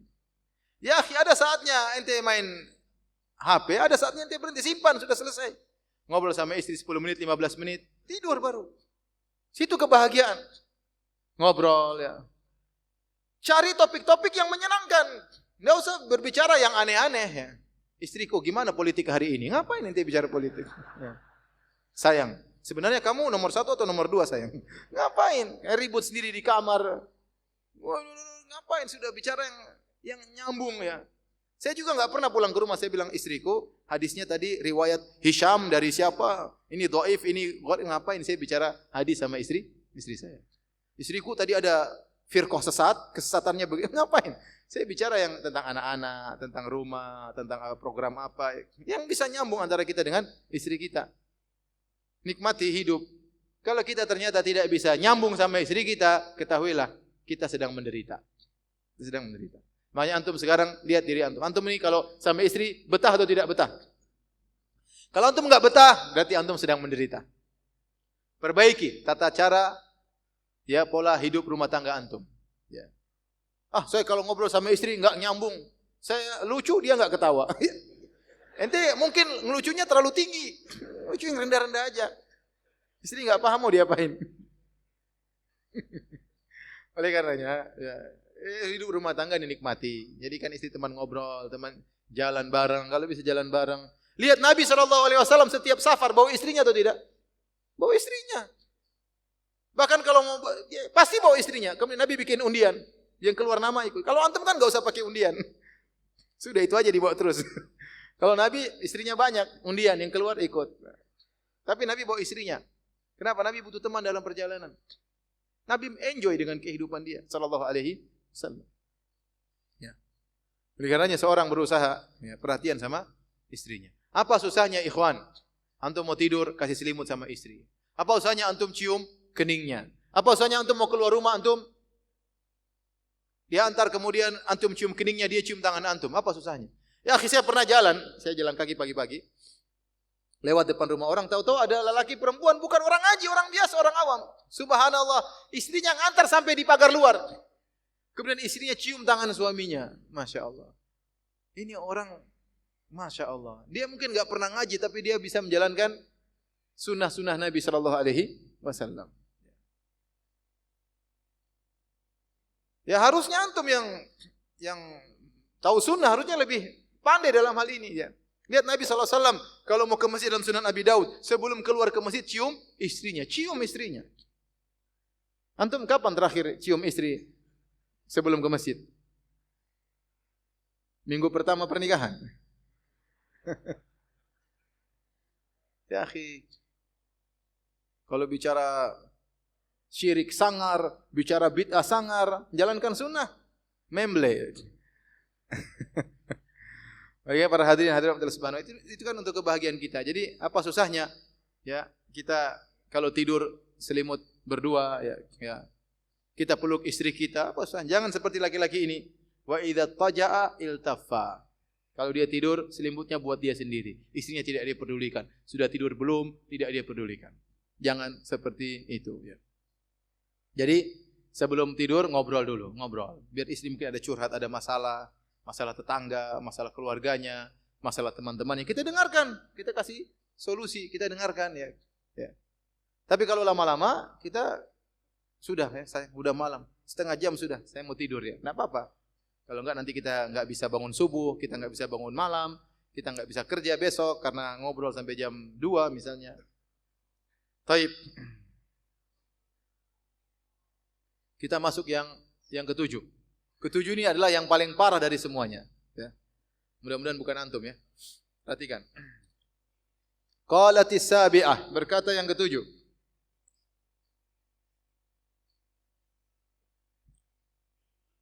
Zauji ayaya au goyaya tabaqa. Kullu da'in lahu da'. Syajjaki au fallaki au jama'a kullan laki. Yang ketujuh berkata, suamiku ayaya. Apa itu makna ayaya? Ayaya dari disebut pada onta, disebut dengan minal ay, yaitu onta yang tidak mampu untuk menggauli onta betina. Ayaya, onta jantan tidak mampu menggauli onta betina. Artinya dia mengatakan, suamiku lemah syahwat. Suamiku lemah syahwat. Tobako, apa tobako? Super bahlul, goblok ya. Ya otaknya tertutup ya, goblok ya. Jadi suamiku ini penuh dengan kekurangan. Lemah syahwat, goblok. Sudah goblok, tukang pukul. Syajjaki au fallaki. Pukul kepalamu, pukul badanmu, suka nampar, suka mukul badan, au jama'a kullan laki, atau dua-duanya badan sekalian kepala dipukulin. Kata dia, kullu da'in lahu da'. Seluruh penyakit yang ada pada suami-suami semuanya, si A penyakitnya ini, suami B penyakitnya ini, sampai Z semuanya dikumpulin ada pada suami saya. Subhanallah. Kata dia, kullu da'in lahu da'. Semua penyakit yang ada pada suami kalian ada pada suami saya. Ini yang paling parah ini. Suaminya sudah pandir, lemah syahwat, tukang pukul. Kalau istri dapat suami seperti ini, benar-benar kasihan. Ya. Dan banyak suami tukang pukul, kenapa? Karena dia pandir, bodoh. Ya. Tidak bisa menahan emosinya. Kenapa tidak bisa tahan emosinya? Karena pandir, karena bodoh. Ya wajar kalau kemudian dia tukang mukul, tukang ini, otaknya nggak jalan. Dia nggak tahu ini perempuan, dia nggak tahu ini yang mengandung anak-anaknya. Dia enggak tahu kalau dia sakit ini yang ngurus ya. Dia lupakan semuanya, emosi aja kerjanya. Ya. Sudah pandir, kemudian tukang pukul, lemah syahwat lagi. Tidak ada yang dia dapatkan dari suami seperti ini. Semoga ibu-ibu tidak mendapatkan suami seperti ini. Baik. Kita lanjutkan yang ke-8. Zauji qalatis saminah, berkata wanita yang ke-8. Zauji al-massu massu al-arnab war-rihu rihu zarnab. Dalam riwayat yang lain ya, aglibuhu wan nasu yaglibu. Kata dia, suamiku sentuhannya seperti sentuhan kelinci, aromanya seperti aroma bunga yang harum. Dalam riwayat yang lain, aglibuhu, aku mendominasi dia, dan dia wan nasu yaglibu, dan dia mendominasi orang lain. Wanita yang ke-8 ini sedang memuji suaminya. Suaminya itu menyenangkan. Al-masu masul arnab, sentuhan seperti sentuhan kelinci. Antum tahu kelinci, orang lihat pingin pegang atau tidak? Pingin pegang, lucu. Kalau dipegang halus, itulah suamiku. Merindukan, menyenangkan, disentuh, pingin sekali menyentuh suamiku. Bukan gemes pingin dicubit, bukan ya. Tapi menyenangkan, seperti kelinci. Orang semua lihat kelinci senang. Suamiku seperti itu, sentuhannya lembut seperti sentuhan kelinci. Bukan cuma itu, rihu zarnab. Aromanya selalu wangi. Zarnab adalah tumbuhan yang mengeluarkan bau yang harum. Sejenis tumbuhan yang mengeluarkan bau yang harum. Ada yang mengatakan maksudnya za'faran, ada yang mengatakan yang lain. Tapi intinya dia mensifatkan suami saya aromanya selalu harum. Masya Allah ya. Dia memuji suaminya dengan pujian tersebut. Perhatikan di sini. Ini dalil bahwasanya ya, seorang suami berusaha lembut kepada istrinya. Ya. Kemudian berusaha memperhatikan penampilannya. Makanya seorang sahabat berkata, "Inni uhibbu an atazayyana lil mar'ati kama uhibbu an tatazayyana li." Aku suka berhias di hadapan istriku sebagaimana aku suka istriku berhias di hadapanku. Jadi kita jangan hanya menuntut istri harus begini, harus begini, harus begini. Kita juga harus aroma wangi di hadapan istri. Lihat Nabi SAW tidak suka kalau ada bau tidak enak dari tubuhnya. Kata Aisyah radhiyallahu taala anha, Kana Nabi sallallahu alaihi wasallam yashtaddu an yujada minhu rih. Nabi merasa berat kalau sampai tercium aroma tidak enak dari tubuhnya. Nabi enggak suka. Makanya Nabi paling suka pakai minyak wangi. Kana Nabi sallallahu alaihi wasallam idza dakhala al-bait bada'a bis-siwak. Kata Aisyah radhiyallahu anha, kebiasaan Nabi kalau masuk rumah pertama kali siwakan dulu. Kenapa Nabi siwakan dulu? Agar Nabi kalau ngobrol sama Aisyah harum. Nabi kapan bersiwak? Nabi bersiwak kalau bertemu dengan Allah atau bertemu dengan istrinya. Bayangkan, bukan perkara sepele. Kata Nabi sallallahu alaihi wasallam, "Laula an asyqa ala ummati, la amartuhum bisiwaki ma'a kulli salat." Kalau tidak memberatkan umatku, aku akan perintahkan umatku untuk selalu bersiwak setiap kali salat. Nabi bangun tidur bersiwak, ingin salat malam bersiwak. Ternyata mau ketemu istrinya pun Nabi bersiwak. Bayangkan. Dia sengaja berhenti dulu, siwak dulu, baru ketemu dengan Aisyah. Berarti Nabi perhatian tentang keharumannya. Bahkan Nabi pernah mengharamkan madu, gara-gara Nabi menyangka madu baunya tidak enak. Turunlah firman Allah, "Ya ayyuhan nabi, lima tuharrimu ma ahallallahu laka, tabtaghi mardata azwajik, wallahu ghafurur rahim." Wahai Nabi, kenapa kau mengharamkan madu yang Allah halalkan kepadamu? Kenapa? Karena sebagian istri yang mengatakan, "Ini bau apa? Kok bau enggak enak?" Ya. Ini kok bau enggak enak? Oh, enggak enak baunya, kalau gitu haram. Buat apa Nabi mengharamkan? Tabtaghi mardata azwajik. Nabi ingin menyenangkan istrinya. Nabi tidak ingin istrinya ketemu dengan dia bau enggak enak. Nabi tidak ingin istrinya ketemu dengan dia bau tidak enak. Dan Nabi SAW juga tidak suka istrinya bau tidak enak. Makanya dalam hadis, ketika Nabi SAW ingin melamar seorang wanita, dalam Musnad Imam Ahmad dengan sanad yang hasan, maka Nabi mengirim Ummu Sulaim radhiyallahu taala anha, ibunya Anas bin Malik, untuk ngecek wanita tersebut. Kata Nabi SAW, "Shummi awaridhaha wanzuri ila urkubaiha." Kata Nabi, cium di sekitar mulutnya dan lihat tumitnya. Kenapa Nabi suruh Ummu Salamah untuk mencium sekitar mulut perempuan tersebut? Karena Nabi ingin cek ini perempuan bau atau tidak. Kalau bau ya enggak bisa hidup sama Nabi sallallahu alaihi wasallam. Kalau ternyata dia perhatian tentang harumnya mulutnya, Nabi mau hidup sama dia. Oleh karenanya ibu-ibu yang di rumah yang dirahmati Allah Subhanahu wa taala, para suami, perhatikan masalah ini. Jangan kita kemudian ketemu istri mulut masih bau, terus kita bilang, "Sayang, luar biasa kamu. Bau enggak enak." Istri juga gitu. Enggak enak ya. Ngobrol sama istri mulutnya bau itu enggak enak. Tandanya gimana mulut kita bau? Kita lagi ngobrol tahu-tahu wajah pasangan kita berubah. Tahan napas, wah itu berarti mulut kita lagi bau. Atau tiba-tiba dia menjauh. Cinta, berarti lagi enggak enak bau mulut kita. Sudah segera sikat gigi. Segera sikat gigi. Ya. Perhatian masalah ini. Ya. Wanita jangan sampai ada bau tidak enak sama suaminya. Berusaha suaminya datang, tubuhnya harum. Yang penting mandi, air di Indonesia banyak kok, alhamdulillah. Saking banyak sampai banjir-banjir banyak. Sudah mandi, enggak apa-apa mandi ya. Kemudian bersihan suami mau pulang mandi, pakai parfum. Ibu mandi parfum juga enggak apa-apa kan di rumah. Yang penting jangan keluar rumah. Biar suami itu kalau cium bagian manapun dari tubuh kita enggak ada baunya. Gimana caranya? Gimana caranya? Ya, berusaha. Ya, dan inilah yang menimbulkan keharmonisan rumah tangga. Taib, di antara kehebatan lelaki ini, apa kata sang wanita? Wa aglibuhu wan nasu yaglibu. Aku ini mendominasi dia dan dia mendominasi orang-orang. Suamiku itu kalau sama aku mengalah terus, kata dia. Sama orang dia tidak mengalah. Sama orang dia tidak mengalah. Oleh karenanya diriwayatkan dari Muawiyah radhiyallahu taala anhu, sebagaimana dinukilkan oleh Ibnu Hajar dalam Fathul Bari, dinukilkan juga oleh Ibnul Mulaqqin dalam Tawdhih. Muawiyah radhiyallahu anhu berkata tentang para wanita, yaglibnal kiram wa yaglibuhunnal li'am. Wanita-wanita itu sifatnya mendominasi para lelaki yang baik dan mereka didominasi oleh para lelaki yang buruk. Saya ulangi. Para wanita sifatnya yaglibnal kiram. Mereka suka mendominasi suami-suami yang baik. Wa yaglibuhunnal kiram, dan mereka para wanita suka dikuasai oleh suami-suami yang buruk. Maksud saya apa, ikhwan? Kalau antum sering ngalah sama istri, bukan berarti antum rendahan, tidak. Antum tahu ini wanita, antum ngalah, antum tahu naqis atau aklin, otaknya kurang. Antum tahu akalnya kurang.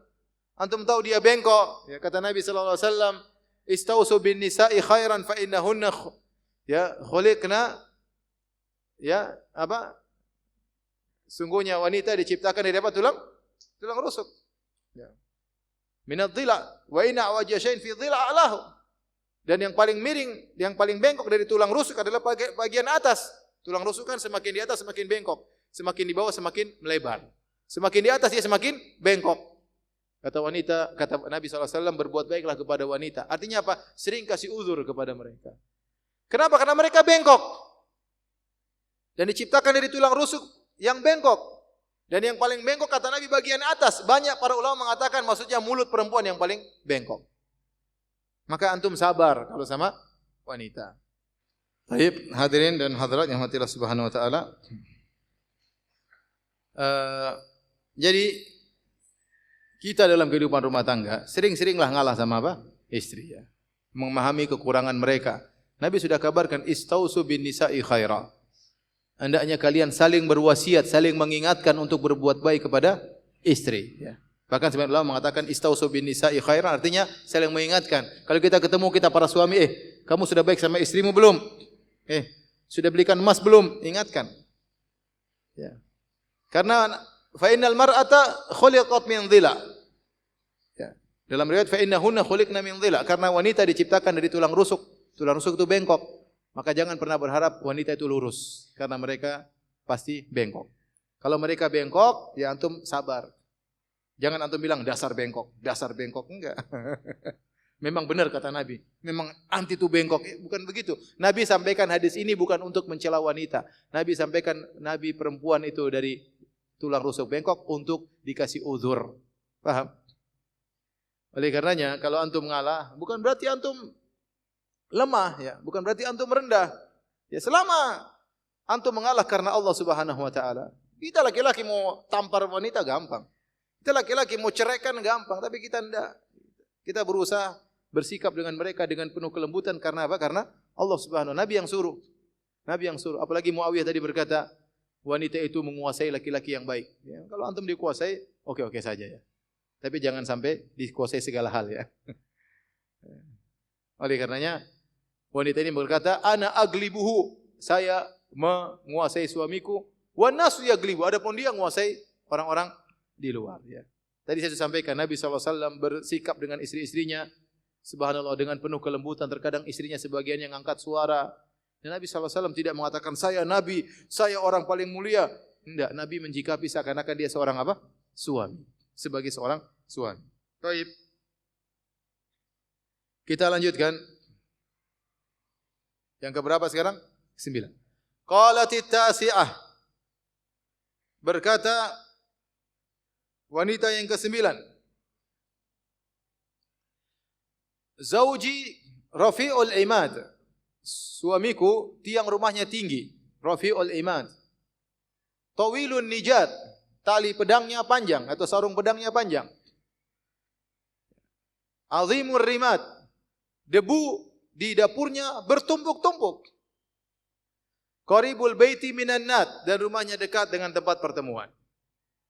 Saya ulangi, dia katakan zauji rafi'ul imad. Suamiku tiang rumahnya tinggi. Tawilun nijat, tali pedangnya atau sarung pedangnya panjang.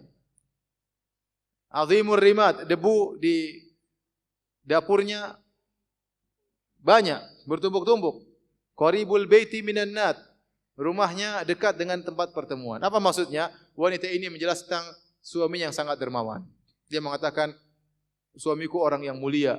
Zauji rafi'ul imad, rumahnya luas. Kalau tiangnya tinggi berarti rumahnya luas atau tidak? Luas. Orangnya gagah. Tawilun nijat, sarung pedangnya panjang. Kalau sarung pedangnya panjang berarti pedangnya panjang. Kalau pedangnya panjang berarti orangnya tinggi atau tidak? Tinggi. Enggak mungkin pedangnya panjang dia pendek, enggak. Berarti dia orangnya apa? Tinggi, gagah. Azimur rimat. Debu banyak, berdebu bekas kayu bakar banyak di dapurnya. Kenapa? Karena dia suka masak. Dia suka masak.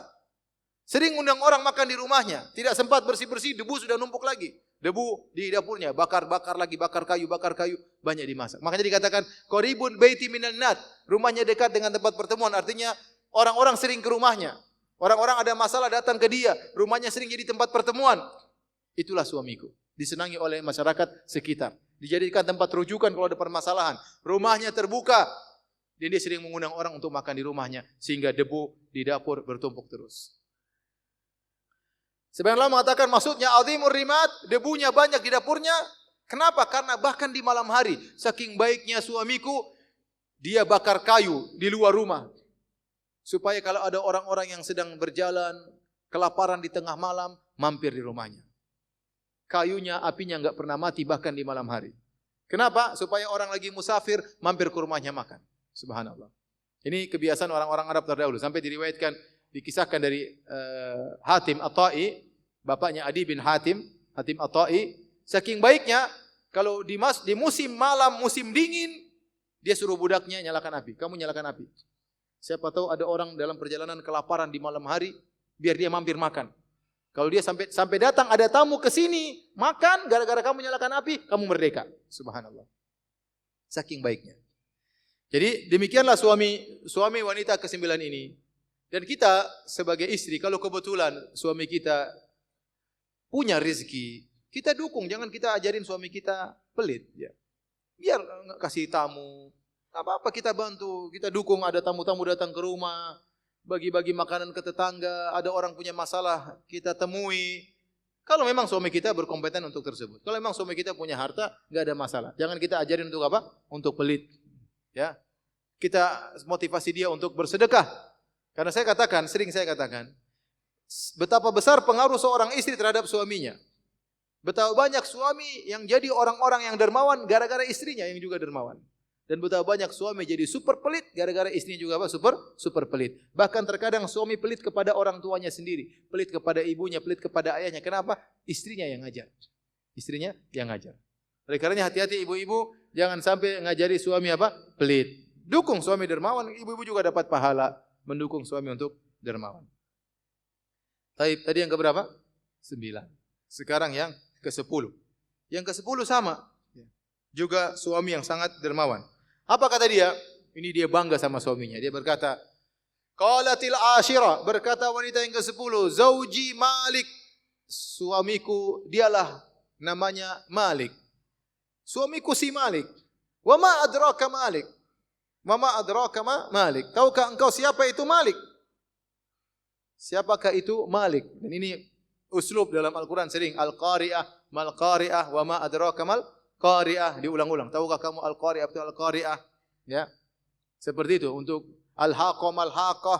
Ini uslub dari bahasa Arab. Malik, wa ma adraka Malik. Tahukah kamu siapa si Malik? Malikun khairun min dzalik. Malik lebih baik daripada semua itu. Artinya apa? Suamiku itu lebih baik daripada yang kalian persangkakan. Suamiku baik sekali. Ya. Suamiku baik sekali. Si Malik itu baik sekali. Kalian mungkin menduga suamiku begini-begini, lebih baik daripada dugaan kalian. Malikun khairun min dzalik. Lebih baik daripada yang kalian duga. Di antara kebaikannya, lahu ibilun katsiratul mabarik qalilatul masarih. Idza sami'na sautal mizhar, dalam riwayat sautal muzhir, ayqanna annahunna hawalik. Kata dia, suamiku itu si Malik. Tahukah kamu siapa si Malik? Malik lebih baik daripada yang kalian persangkakan. Dia punya onta-onta yang tempat deremnya, tempat semacam kandangnya, tempat dia berpos, luas. Qalilatul masarih, tapi areal untuk digembalakan sedikit.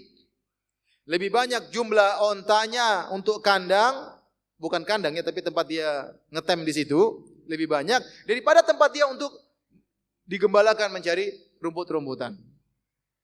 Apa maksudnya? Maksudnya, ini Malik selalu menyediakan onta yang banyak. Kenapa? Sering menjamu tamu, sering bersedekah. Dan onta-onta tersebut sering sebelum digembalakan sudah disembelih terlebih dahulu. Sehingga yang digembalakan lebih sedikit daripada yang dipotong. Karena baru datangkan onta, belum sempat digembalakan, dipotong. Belum sempat digembalakan, dipotong. Sehingga katsiratul mabarik, qalilatul masarih. Lebih banyak tempat ngetemnya onta daripada tempat gembalanya onta. Ini bahasa kiasan. Terus dia berkata, "Idza sami'na sautal mizhar ayqanna annahunna hawalik." Itu onta-onta kalau sudah mendengar suara duf, mereka yakin mereka bakalan mati. Kenapa? Kebiasaan majikannya, kebiasaan tuan rumah sering undang orang. Kalau orang sudah datang, terkadang disambut dengan duf, dengan gendang. Kalau onta-onta sudah dengar gendang, oh, ntar lagi kita mati. Kenapa? Karena dia suka sedekah, suka menyembelih onta-onta untuk menjamu tamu. Itulah suamiku si Malik. Taib, kita sampai pada suami yang terakhir. Siapa? Abu Zara. Mudah-mudahan antum seperti Abu Zara, bahkan lebih baik daripada Abu Zara. Taib. Qalatil hadiyatu asyarah. Berkata wanita yang ke-11, yang terakhir. Dia berkata, Zauji Abu Zara. Suamiku Abu Zara namanya. Fama Abu Zara. Tahukah kalian siapa itu Abu Zara? Dia mulai cerita tentang suaminya. Anasa ya min huliyi udhunayya. Dia memanjangkan anting di telingaku. Ya. Anasa ya itu maksudnya memanjangkan. Makanya sebenarnya mengatakan kenapa salah seorang raja di Yaman diberi gelar dengan Abu Nuwas. Abu Nuwas karena dia memiliki dhafirah, yaitu dia memiliki kepang yang panjang yang terjulur di pundaknya, maka dia diberi gelar dengan sang pemilik rambut yang terjulur, maka diberi gelar dengan Abu Nuwas. Anasa dari itu kalimat itu.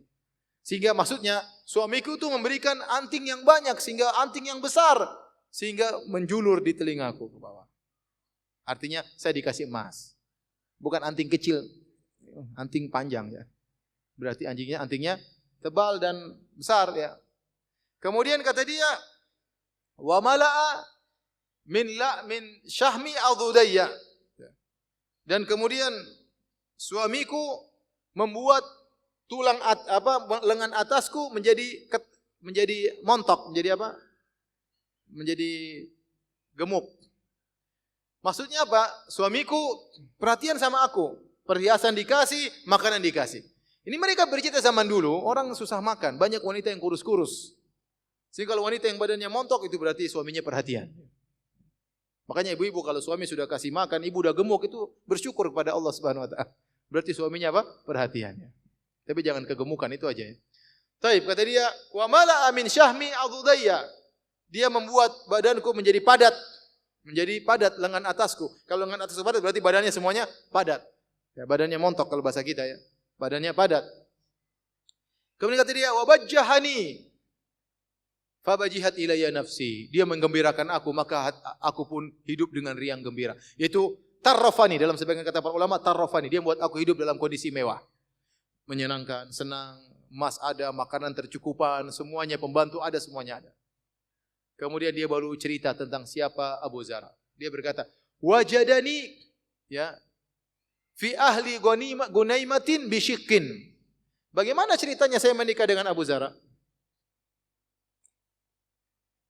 Ceritanya Abu Zara mendapati aku tinggal di suatu keluarga yang punya gunaimah. Gunaimah itu kambing kecil, miskin. Jangankan kambing besar enggak punya. Apalagi onta, apalagi kuda, hanya punya kambing kecil, berarti miskin, tidak punya apa-apa.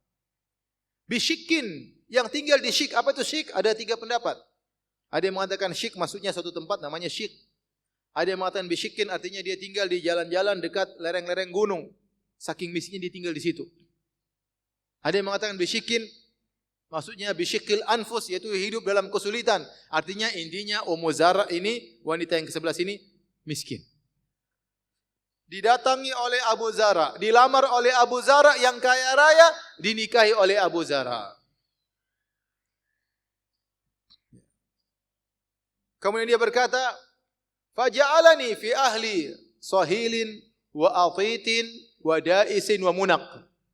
Maka setelah dia mendapati aku di rumah yang miskin, dia pindahkan aku ke rumah yang baru. Di rumah baru tersebut aku mendengar sahil, atit, aku dengar suara kuda, sahil. Kuda suara. Aku dengar atit suara onta. Atit sebenarnya bukan suara onta, tapi dia adalah suara pelana atau keranda yang diletakkan di atas onta. Keranda tersebut kalau dinaiki bunyi krek. Artinya apa? Tidak semua orang punya onta punya seperti itu. Artinya ini Abu Zar sangat kaya, bukan cuma punya onta, bahkan punya onta yang dipasang keranda dan pelana. Dahulu itu kendaraan paling sip, paling top di zaman itu. Tinggal naik di atas, tidur, ontanya jalan, Masya Allah. Ya, itu Mercedes versi zaman dahulu. Jadi kaya dia. Ya. Ahli sahilin wa atitin wa daisin wa munak. Dan aku mendengar suara biji-bijian yang dibersihkan dari kulitnya. Munak ini juga ada beberapa khilaf, tapi di antaranya aku mendengar suara hewan-hewan, ada suara kambing, ada suara ayam, intinya dia orang kaya raya. Ternak punya, biji-bijian juga punya. Sehingga terdengarlah suara-suara mesin yang untuk menghilangkan biji-bijian, menggiling biji-bijian, menghilangkan biji dari kulitnya, intinya dia orang kaya. Ya. Kata dia, fa indahu aqulu fala uqabbah. Tatkala aku pindah ke rumah seperti ini, maka aku berkata, aku tidak akan dicela oleh Abu Zar. Tidak akan. Wa ashrabu wa arkudu fa atasabbah wa ashrabu fa ataqammah. Saya sudah tinggal di rumah Abu Zar, saya tidak akan dicela. Kalau saya tidur, saya akan bangun sampai pagi hari.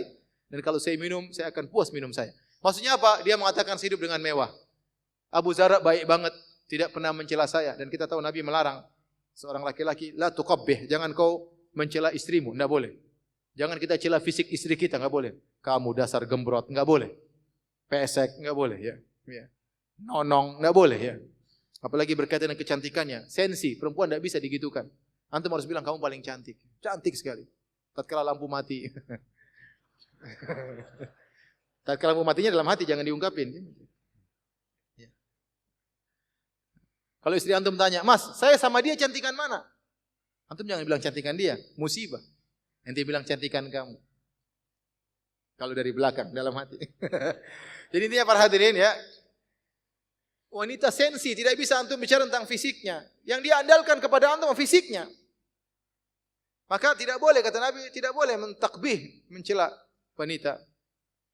Ini kata dia, fala uqabbah fa indahu fala uqabbah. Aku tahu saya tidak akan dicela. Tidak dicela dari fisiknya, tidak dicela perbuatannya. Itu Ummu Zara dimanja, mau ini mau anu terserah. Enggak pernah, kenapa kamu begini? Kenapa kamu begini? Kenapa kamu begini? Masya Allah suaminya baik banget ya. Wa arkudu fa atasabbah. Kalau saya tidur sampai pagi. Kenapa tidur nyenyak? Tidak ada yang bangun-bangunkan tengah malam. Kenapa? Kata para ulama karena Abu Zar banyak pembantunya. Sudah semua sudah dikerjain. Tidak ada bangun malam-malam kemudian harus cuci piring. Tidak ada bangun malam-malam harus bersih-bersih. Tidur sampai pagi. Sampai duha bahkan ya. Ya. Ini kan orang-orang kafir. Ini cerita tentang apa? Orang non-muslim ya. Jadi dia nyaman. Wa ashrabu fa ataqammah. Kalau saya sudah minum sampai hilang dahagaku. Tidak sebagian orang mungkin kekurangan air, minum sedikit, haus lagi. Tidak, saya nyaman. Semua makanan, minuman semua nyaman. Itulah suaminya. Kemudian dia bukan cerita saja tentang suaminya, maka dia cerita juga tentang ibunya, Ummu Abi Zara, ibunya Abu Zara, mertuaku. Dan itulah kalau orang sudah suka, ceritain semuanya. Orang kalau sudah suka sama seorang artis, artisnya ceritain, suaminya diceritain, rumahnya diceritain, pengen tahu tentang rumahnya, pengen tahu tentang ininya, pengen tahu tentang madunya, pengen tahu tentang simpanannya, semuanya pengen tahu. Kenapa? Karena cinta sama orang tersebut, pengen tahu semuanya. Ini Ummu Zara, dia cerita, bukan cuma suaminya, dia cerita lagi tentang ibu mertuanya. Ummu Abi Zara, tahukah kamu siapa mertuaku, ibu mertuaku? Ya. Ukumuha ridah wa baituha fasah. Ibu mertuaku panci-pancinya besar, yaitu perabotnya banyak makanan, rumahnya luas. Ibu mertuaku juga orang kaya. Ibnu Abi Zara, tahukah engkau bagaimana putra Abu Zara, yaitu anak tiriku, anak bawaan suamiku. Anak bawaan suamiku juga orang top. Ya. Sampai dia cerita semua, dia mengatakan, Majja'uhu kamasalli syatbah. Putra suamiku kalau tidur seperti masalli syatbah. Syatbah itu seperti jarit yang dihilangkan tinggal, jadi tipis maksudnya. Jadi putra suamiku itu badannya kurus dan panjang. Kalau tidur cukup kasur yang sempit, tidak perlu lebar-lebar. Ya. Wa yushbi'uhu ya dhira'ul jafrah. Dan dia juga makan tidak banyak. Kalau makan cukup dengan kambing umur 4 bulan, pahanya sudah mengenyangkan dia. Artinya orangnya tidak rakus makan dan orangnya kurus, tidak gemuk. Dan ini pujian, ya, pujian kepada putranya. Kemudian bukan cuma itu, dia cerita lagi. Bintu Abi Zara, tahukah engkau bagaimana putrinya Abu Zara? Ceritain semuanya. Siapakah putrinya Abu Zara? Ya, dia mengatakan tau'u abiha wa tau'u ummiha. Ya, wa mil'u kisaiha wa ghaidhu jaratiha. Adapun putrinya Abu Zara, maka dia sangat taat kepada bapaknya, sangat taat kepada ibunya, badannya padat dan dia membuat cemburu madu-madunya. Ya. Kenapa? Karena dia kaya, badannya padat, istri-istri dari suaminya yang lain cemburu kepada dia. Kemudian ini cerita siapa lagi? Jariyatu Abi Zara. Tahukah engkau pembantunya Abu Zara? Mama Jariyatu Abi Zara. Tahukah engkau siapa pembantunya Abu Zara? La tabussu hadithana tabthitha. Pembantunya Abu Zara itu tidak pernah cerita ke sana sini tentang kondisi kami. Dan ini pembantu yang baik. Bukan pembantu yang tahu tentang rahasia majikan, cerita sana sini. Dan itu banyak seperti itu. Pembantu yang tidak amanah, supir yang tidak amanah. Saya pernah naik mobil sama supir kawan saya. Di tengah jalan dia cerita tentang kawan saya. Semuanya dia bongkar, subhanallah. Oh, majikan saya Ustaz. Oh, istrinya, yo, ini teman saya semua diceritain. Saya, ya Allah, mudah-mudahan saya tidak dapat supir seperti ini. Nah, makanya pembantu kadang-kadang mereka juga ada perkumpulan di antara pembantu. Yang siapa yang mereka gibahi? Ya, majikan-majikan yang digibahi. Adapun pembantunya Abu Zara, la tabutsu hadithana tabdhitha. Tidak pernah cerita-cerita keluar. Wala tunakkithu miratana tankitha. Dan dia tidak pernah membawa makanan keluar, tidak pernah nyolong.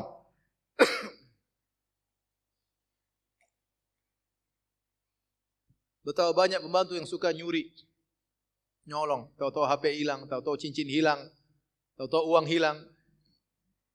Semua diapain? Ya. Kayaknya ada paguyuban pembantu yang suka apa? Mencuri. Pembantu ada yang jujur, amanah, tidak banyak, tapi ada. Ya. Tapi yang suka mencuri banyak. Ya.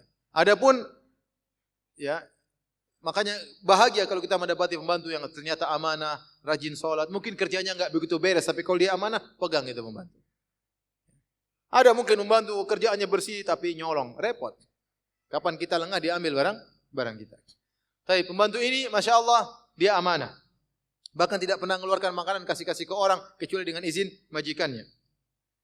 Kemudian wala tamla'u baitana ta'shisha, dia tidak pernah membawa kotoran ke dalam rumah kami. Itu tidak pernah bikin masalah.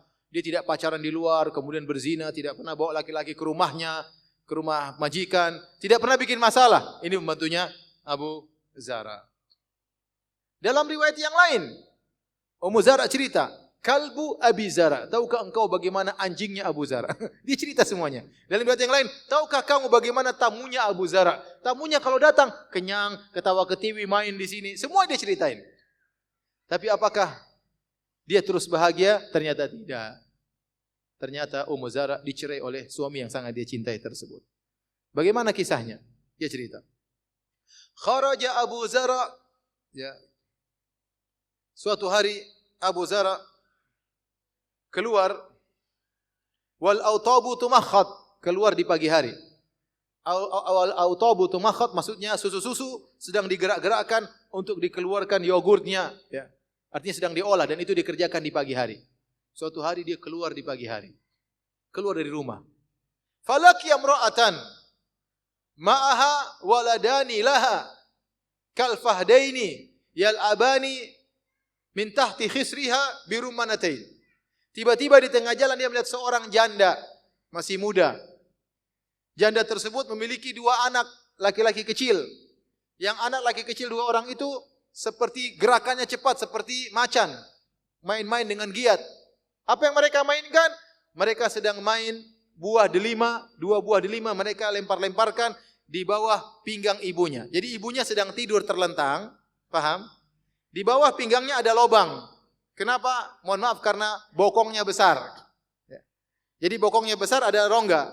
Rongga itu dibuat untuk lempar buah-buahan oleh dua apa? Anaknya. Waktu Abu Zara lihat, dia tertarik. Ini perempuan bokongnya besar, dia suka. Dalam sebagian, ini tafsir sebagian ulama. Tafsir yang lain mengatakan, Dua anak tersebut bermain dengan dua buah delima, maksudnya dua buah delima adalah bermain dengan buah dada wanita tersebut. Buah dadanya seperti buah delima yang menyenangkan. Intinya Abu Zara tertarik sama janda tersebut. Subhanallah. Laki-laki kadang-kadang demikian. Begitu lihat langsung tertarik. Tidak ada angin, tidak ada hujan. Tahu-tahu tertarik. Apa yang dia lakukan? Fatallaqani wa nakahaha. Dia pun pulang ceraikan aku, dia nikah dengan janda tersebut. Selesai cerita. Dia dengar suara kuda, suara onta, semuanya tadi cerita semua. Aku diceraikan, Masya Allah. Tetapi apakah Ummu Zara putus asa? Tidak. Dia cerdas. Kalau dia tidak bisa mendapatkan kebahagiaan yang sempurna, kebahagiaan yang ada tetap dia jalani. Bukan berarti kemudian saya bunuh diri, gantung diri, dicerai. Enggak. Saya tidak mau nikah lagi. Enggak. Dia nikah lagi habis itu. Kata dia, "Fanakahtu ba'dahu rajulan sariyan, raqiba syariyan, wa akhadha khatiyan, wa araha alayya min kulli ra'itin zaujan, wa araha alayya na'aman kathiran." Kata dia, setelah itu aku menikah dengan seorang laki-laki, dalam riwayat syab, pemuda. Abu Zara tadi sudah punya anak, duda, atau punya istri yang lain, atau duda. Setelah itu saya menikah dengan pemuda, jomblo. Ini jomblo enggak sembarangan. Rajulan sarian, terkemuka, terpandang. Ya. Raqiba syarian, gagah, naik kuda yang cepat. Akhadha khatiyan, dan dia punya tombak herba yang diambil dari suatu tempat namanya Khat di pinggiran Bahrain, sehingga tombak tersebut disebut dengan khatiyan, itu dinisbahkan kepada tempat pembuatan tombak tersebut, itu tombak mahal. Wa akhadha khatiyan. Ya. Wa araha alayya na'aman thariyan, kemudian dia kasihkan kepadaku onta-onta yang banyak. Dia kasih saya harta. Wa atani min kulli ra'ihatin zaujan, bahkan dia memberikan aku harta yang berpasang-pasangan, anting-anting emas, gelang, emas dan perak, onta berpasang-pasangan, kasih hadiah sama saya banyak. Bahkan suamiku yang kedua ini berkata, "Kuli Umma Zara wa miri ahlaki." Makanlah sepuasmu wahai istriku, dan berikan ini juga kepada keluargamu. Suami yang kedua ini baik. Tidak kalah baik daripada Abu Zara. Jomblo lagi, masih apa? Masih perjaka. Baik sekali sama Ummu Zara. Tapi apa komentarnya Ummu Zara? Lau jama'tu kulla syai'in a'tanihi ma balagha asghara aniyati Abi Zara. Kalau saya kumpulkan semua pemberianku suamiku yang baru ini, semuanya dari A sampai Z saya kumpulkan, tidak akan sama dengan segelas kecil pemberian Abu Zara. Subhanallah. Tidak ada nilainya bagi dia. Kenapa? Karena dia cintanya kepada Abu Zara. Susah. Kalau semua dinilai dengan cinta, semua bernilai mahal. Tapi kalau sudah tidak cinta, semua tidak bernilai. Bayangkan dia mengatakan, "Lau jama'tu kulla syai'in a'tanihi." Kalau saya kumpulkan semua pemberian suamiku yang kedua ini yang begitu banyak, tidak bisa dibandingkan dengan satu gelas pemberian apa? Abu Zara. Benarlah perkataan seorang penyair, "Nakil fuadaka haitsu syi'ta minal hawa, famal hubbu illa lil habibil awwali." Silahkan pindahkan hatimu untuk kau cinta kepada wanita siapa saja yang kau kehendaki, tapi cinta sejati hanyalah kepada cinta yang pertama. Allahu akbar. Wa kam min manzilin ya'lafuhul fata wa haninuhu abada li awwalil manzili. Betapa banyak tempat yang disinggahi oleh seorang pemuda, tetapi kerinduannya selalu kepada tempat yang pertama. Percuma Ummu Zara sudah jatuh cinta kepada Abu Zara. Itulah cinta pertamanya, tidak bisa dia lupakan. Dia hidup dengan suami yang kedua, dia enjoy, tetapi tetap saja hatinya kepada Abu Zara. Ceritalah Aisyah selesai. Ceritanya Aisyah cerita, Nabi dengar dari awal. 1, 2, 3, sampai berapa? Sampai 11. Bayangkan, Nabi sabar dengar cerita istrinya. Sabar atau tidak? Sabar. Apa komentar Nabi SAW? Setelah cerita semua dari 1 sampai 11, Abu Zara cerita anjingnya, semuanya diceritain. Nabi tidak bilang, ngapain cerita-cerita anjingnya? Langsung aja. Enggak, Nabi dengar aja pelan. Selesai, Nabi berkomentar, "Kuntu laki ka Abi Zara li Ummi Zara." Nabi berkata, "Wahai Aisyah, aku bagimu seperti Abu Zara, seperti Ummu Zara. Walakinni la utallik." Bedanya aku tidak menceraikan. Saya tanya sama antum, apakah Nabi memberikan kepada Aisyah harta yang banyak seperti Abu Zara? Jawabannya tidak. Tetapi sikap Abu Zara yang sayang kepada Ummu Zara, seperti aku kepada engkau wahai Aisyah. Hanya saja aku tidak mencerai, Abu Zara cerai, aku tidak. Aisyah menimpali, "Anta khairun min Abi Zara." Kau lebih baik daripada Abu Zara. Kata para ulama, Nabi berkata kuntu di sini ada khilaf, apa maksudnya? Harusnya Nabi berkata ana laki, enggak usah kuntu, enggak usah pakai kana. Ini yang ngerti bahasa Arab. Harusnya ana laki ka Abi Dzar ulumit. Tapi Nabi mengatakan kuntu. Apa makna kuntu? Ada beberapa tafsiran, di antaranya kuntu ini diambil dari kana tufidu daimuma. Artinya aku selalu kepada engkau seperti Abu Dzar terhadap Ummu Dzar, selalu. Ada kata apa? Selalu. Aku selalu bersikap kepadamu seperti Abu Dzar terhadap Ummi Dzar. Hanya saja aku tidak mencerai. Sebagian ulama mengambil faedah dari sini bahwasanya tidak mengapa seorang mengingatkan kebaikannya kepada istrinya. Sebagaimana Nabi berkata, aku ini baik seperti Abu Dzar kepada engkau wahai Aisyah. Tidak mengapa sesekali, karena wanita sering lupa dengan kebaikan apa? Suaminya. Dan ingat, tatkala kita mengingatkan kepada istri kita tentang kebaikan kita, bukan dalam rangka mencela dia, tapi kita sayang sama dia, jangan sampai dia terjerumus dalam dosa, yaitu ingkar terhadap kebaikan suami. Yang dimana ingkar terhadap kebaikan suami, sebab utama para wanita masuk neraka jahanam. Nabi SAW bersabda, Ya ma'syaran nisa tasaddaqna, fa inna kunna aktsaru hatabi jahannam. Wahai para wanita sekalian, para ibu-ibu sekalian, bersedekahlah kalian, karena kebanyakan kalian penghuni neraka jahanam. Seorang wanita berkata, lima ya Rasulullah, kenapa? Kata Nabi SAW, li'anna kunna takfurnal ashir. Karena kalian suka ingkar dengan kebaikan apa? Suami. Lupa dengan kebaikan suami. Makanya perlu diingatkan. Nabi SAW bersabda dalam hadis yang dihasankan oleh Syekh Albani rahimahullah ta'ala. Inna Allah la yanzuru ila imra'atin la tashkuru li zawjiha wa hiya la tastaghni anhu. Allah tidak memandang kepada seorang wanita yang tidak pandai bersyukur kepada suaminya, padahal dia butuh kepada suaminya. Ada wanita seperti begitu. Tidak bersyukur sama suaminya, nuntut terus, bentak-bentak suami. Ini sebab dia mudah untuk masuk neraka jahanam. Maka terkadang boleh laki-laki untuk mengingatkan, sayang, ingat loh saya pernah belikan kamu ini. Bukan untuk menyakiti hatinya. Itu dilarang. Allah berfirman, Ya ayyuhalladzina amanu la tubtilu shadaqatikum bil manni wal adza. Wahai orang beriman, jangan kalian batalkan pemberian kalian, sedekah kalian dengan menyebut-nyebut dan mengungkit-ungkit. Kita tatkala mengungkit kebaikan kita kepada istri kita bukan dalam menyakiti hatinya, bukan. Kita ingatkan dia jangan sampai dia kufur kepada Allah dengan kufur kepada kebaikan suami. Taib hadirin dan hadirat yang hati Allah Subhanahu wa taala, inilah tadi hadis yang panjang yang dibawakan oleh Imam Al-Bukhari dalam sahihnya. Semoga bisa kita ambil faedah dari kisah yang disampaikan tersebut. Kalau ada yang bertanya saya persilahkan, namun sebelum antum bertanya saya ingin tanya karena ada hadiah yang ingin saya bagikan. Taib. Yang pertama, siapa yang datang paling jauh? Dari mana? Mana? Tanjung Balai?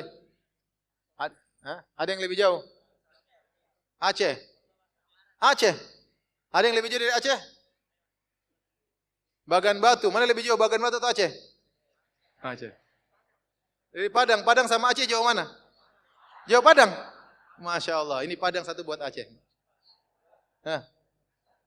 Makassar tinggal di Makassar atau datang dari Makassar? Yang maksud saya yang datang dari jauh untuk ngaji memang. Dia datang dari jauh berpergian untuk datang ngaji. Aceh ini. Taib, yang seperti Abu Dzar mana? Yang paling tua, angkat tangan. Yang paling tua. Siapa yang merasa paling tua? Berapa umur? 65? 66? 66, ada yang lebih tua?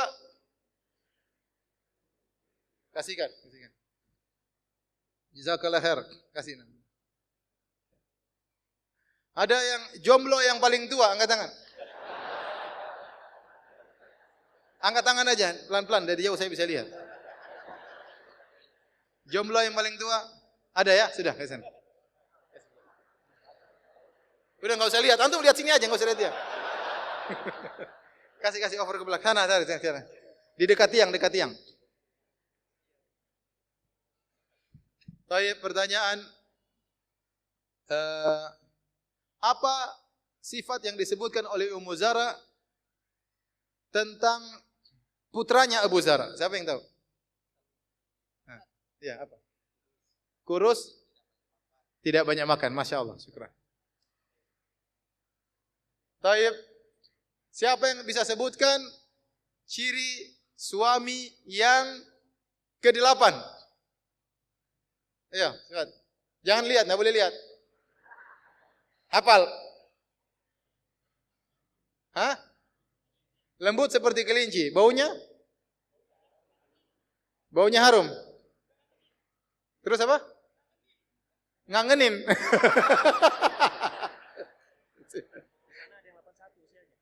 Oh, ada yang 81. Tolong berikan yang 81. Masya Allah. Semoga Allah berkahi umurnya. Taib, tinggal satu terakhir. Ya.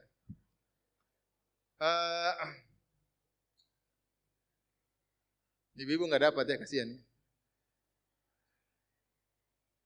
Siapa yang duda? Angkat tangan. Siapa yang duda? Ada, Masya Allah. Kasih. Taib, sudah ya, sudah habis ya.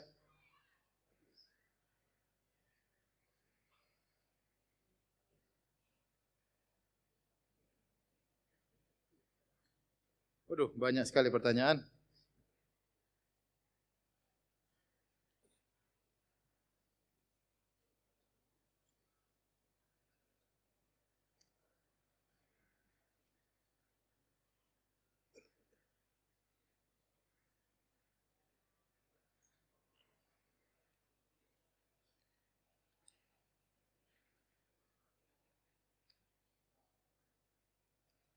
Ini banyak bertanya tentang hadis solat syuruk, hadisnya dhaif atau tidak. Ya. Jadi hadis tentang keutamaan solat syuruk diperselisihkan oleh para ulama tentang kesahihannya atau kedhaifannya. Karena dia datang dari beberapa sahabat, ya, kalau tidak salah dari 4 sahabat, ya, Abu Umamah Al-Bahili dan yang lainnya. Tetapi riwayat ini dhaif. Nah, riwayat yang banyak ini apakah bisa naik menjadi derajatnya hasan atau tidak bisa naik karena syadidul dha'af, karena dhaifnya sangat berat? Di sini tempat ijtihad para ulama. Sebagian ulama menyatakan hadisnya hasan. Di antaranya ulama-ulama kita seperti Syekh Albani rahimahullah, Syekh bin Bas rahimahullah taala, ya. Dan sebagian ulama mengatakan hadisnya dhaif, ya. Tetapi meskipun hadisnya dhaif, ya, amalnya sendiri adalah amal yang dianjurkan. Apa sih maksudnya solat syuruk yang katanya pahalanya seperti haji atau umrah? Amalnya adalah seorang solat subuh di masjid, setelah itu dia duduk berzikir sampai waktu duha, kemudian dia solat apa? Duha. Ketiga amalan tersebut, solat di masjid, duduk berzikir sampai duha, solat duha, ini semua amalan dianjurkan oleh Nabi SAW. Jadi para ulama bersikap ringan dalam hadis-hadis yang menunjukkan keutamaan amalan, karena amalannya sudah ada. Beda dengan hadis dhaif menimbulkan amalan baru. Ini yang kita tidak boleh. Tapi kalau amalannya sudah ada, hadisnya dhaif, maka para ulama selama hadisnya tidak terlalu mungkar, tidak terlalu parah, maka mereka meringankan dalam masalah ini. Oleh karenanya saya sendiri lebih condong kepada hadisnya dhaif, ya. Tetapi amalan tersebut ada, maka tidak mengapa seorang mengamalkan namanya solat syuruk, ya. Karena Nabi SAW, kebiasaan Nabi setelah solat subuh, Nabi berzikir, ya. Dan Nabi juga menganjurkan kita untuk solat apa? Solat duha. Wallahu a'lam bishawab.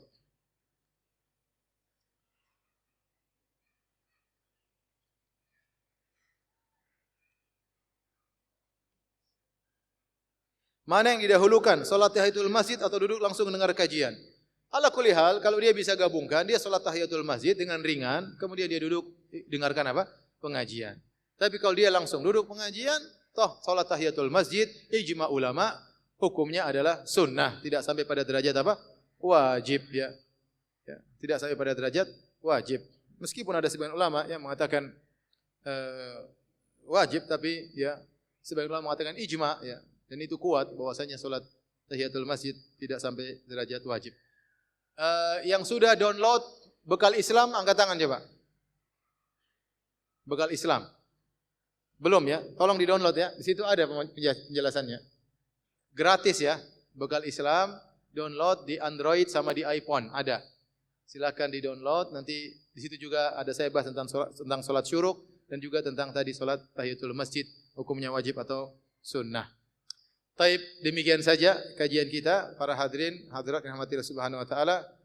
Insyaallah kita dipertemukan di kesempatan yang lain ya. Dan semoga Allah pertemukan kita di surganya kelak. Amin ya rabbal alamin. Kita dengan kafaratul majlis subhanakallah bihamdik asyhadu an la ilaha illa anta astaghfiruka wa atubu ilaik. Assalamualaikum warahmatullahi wabarakatuh.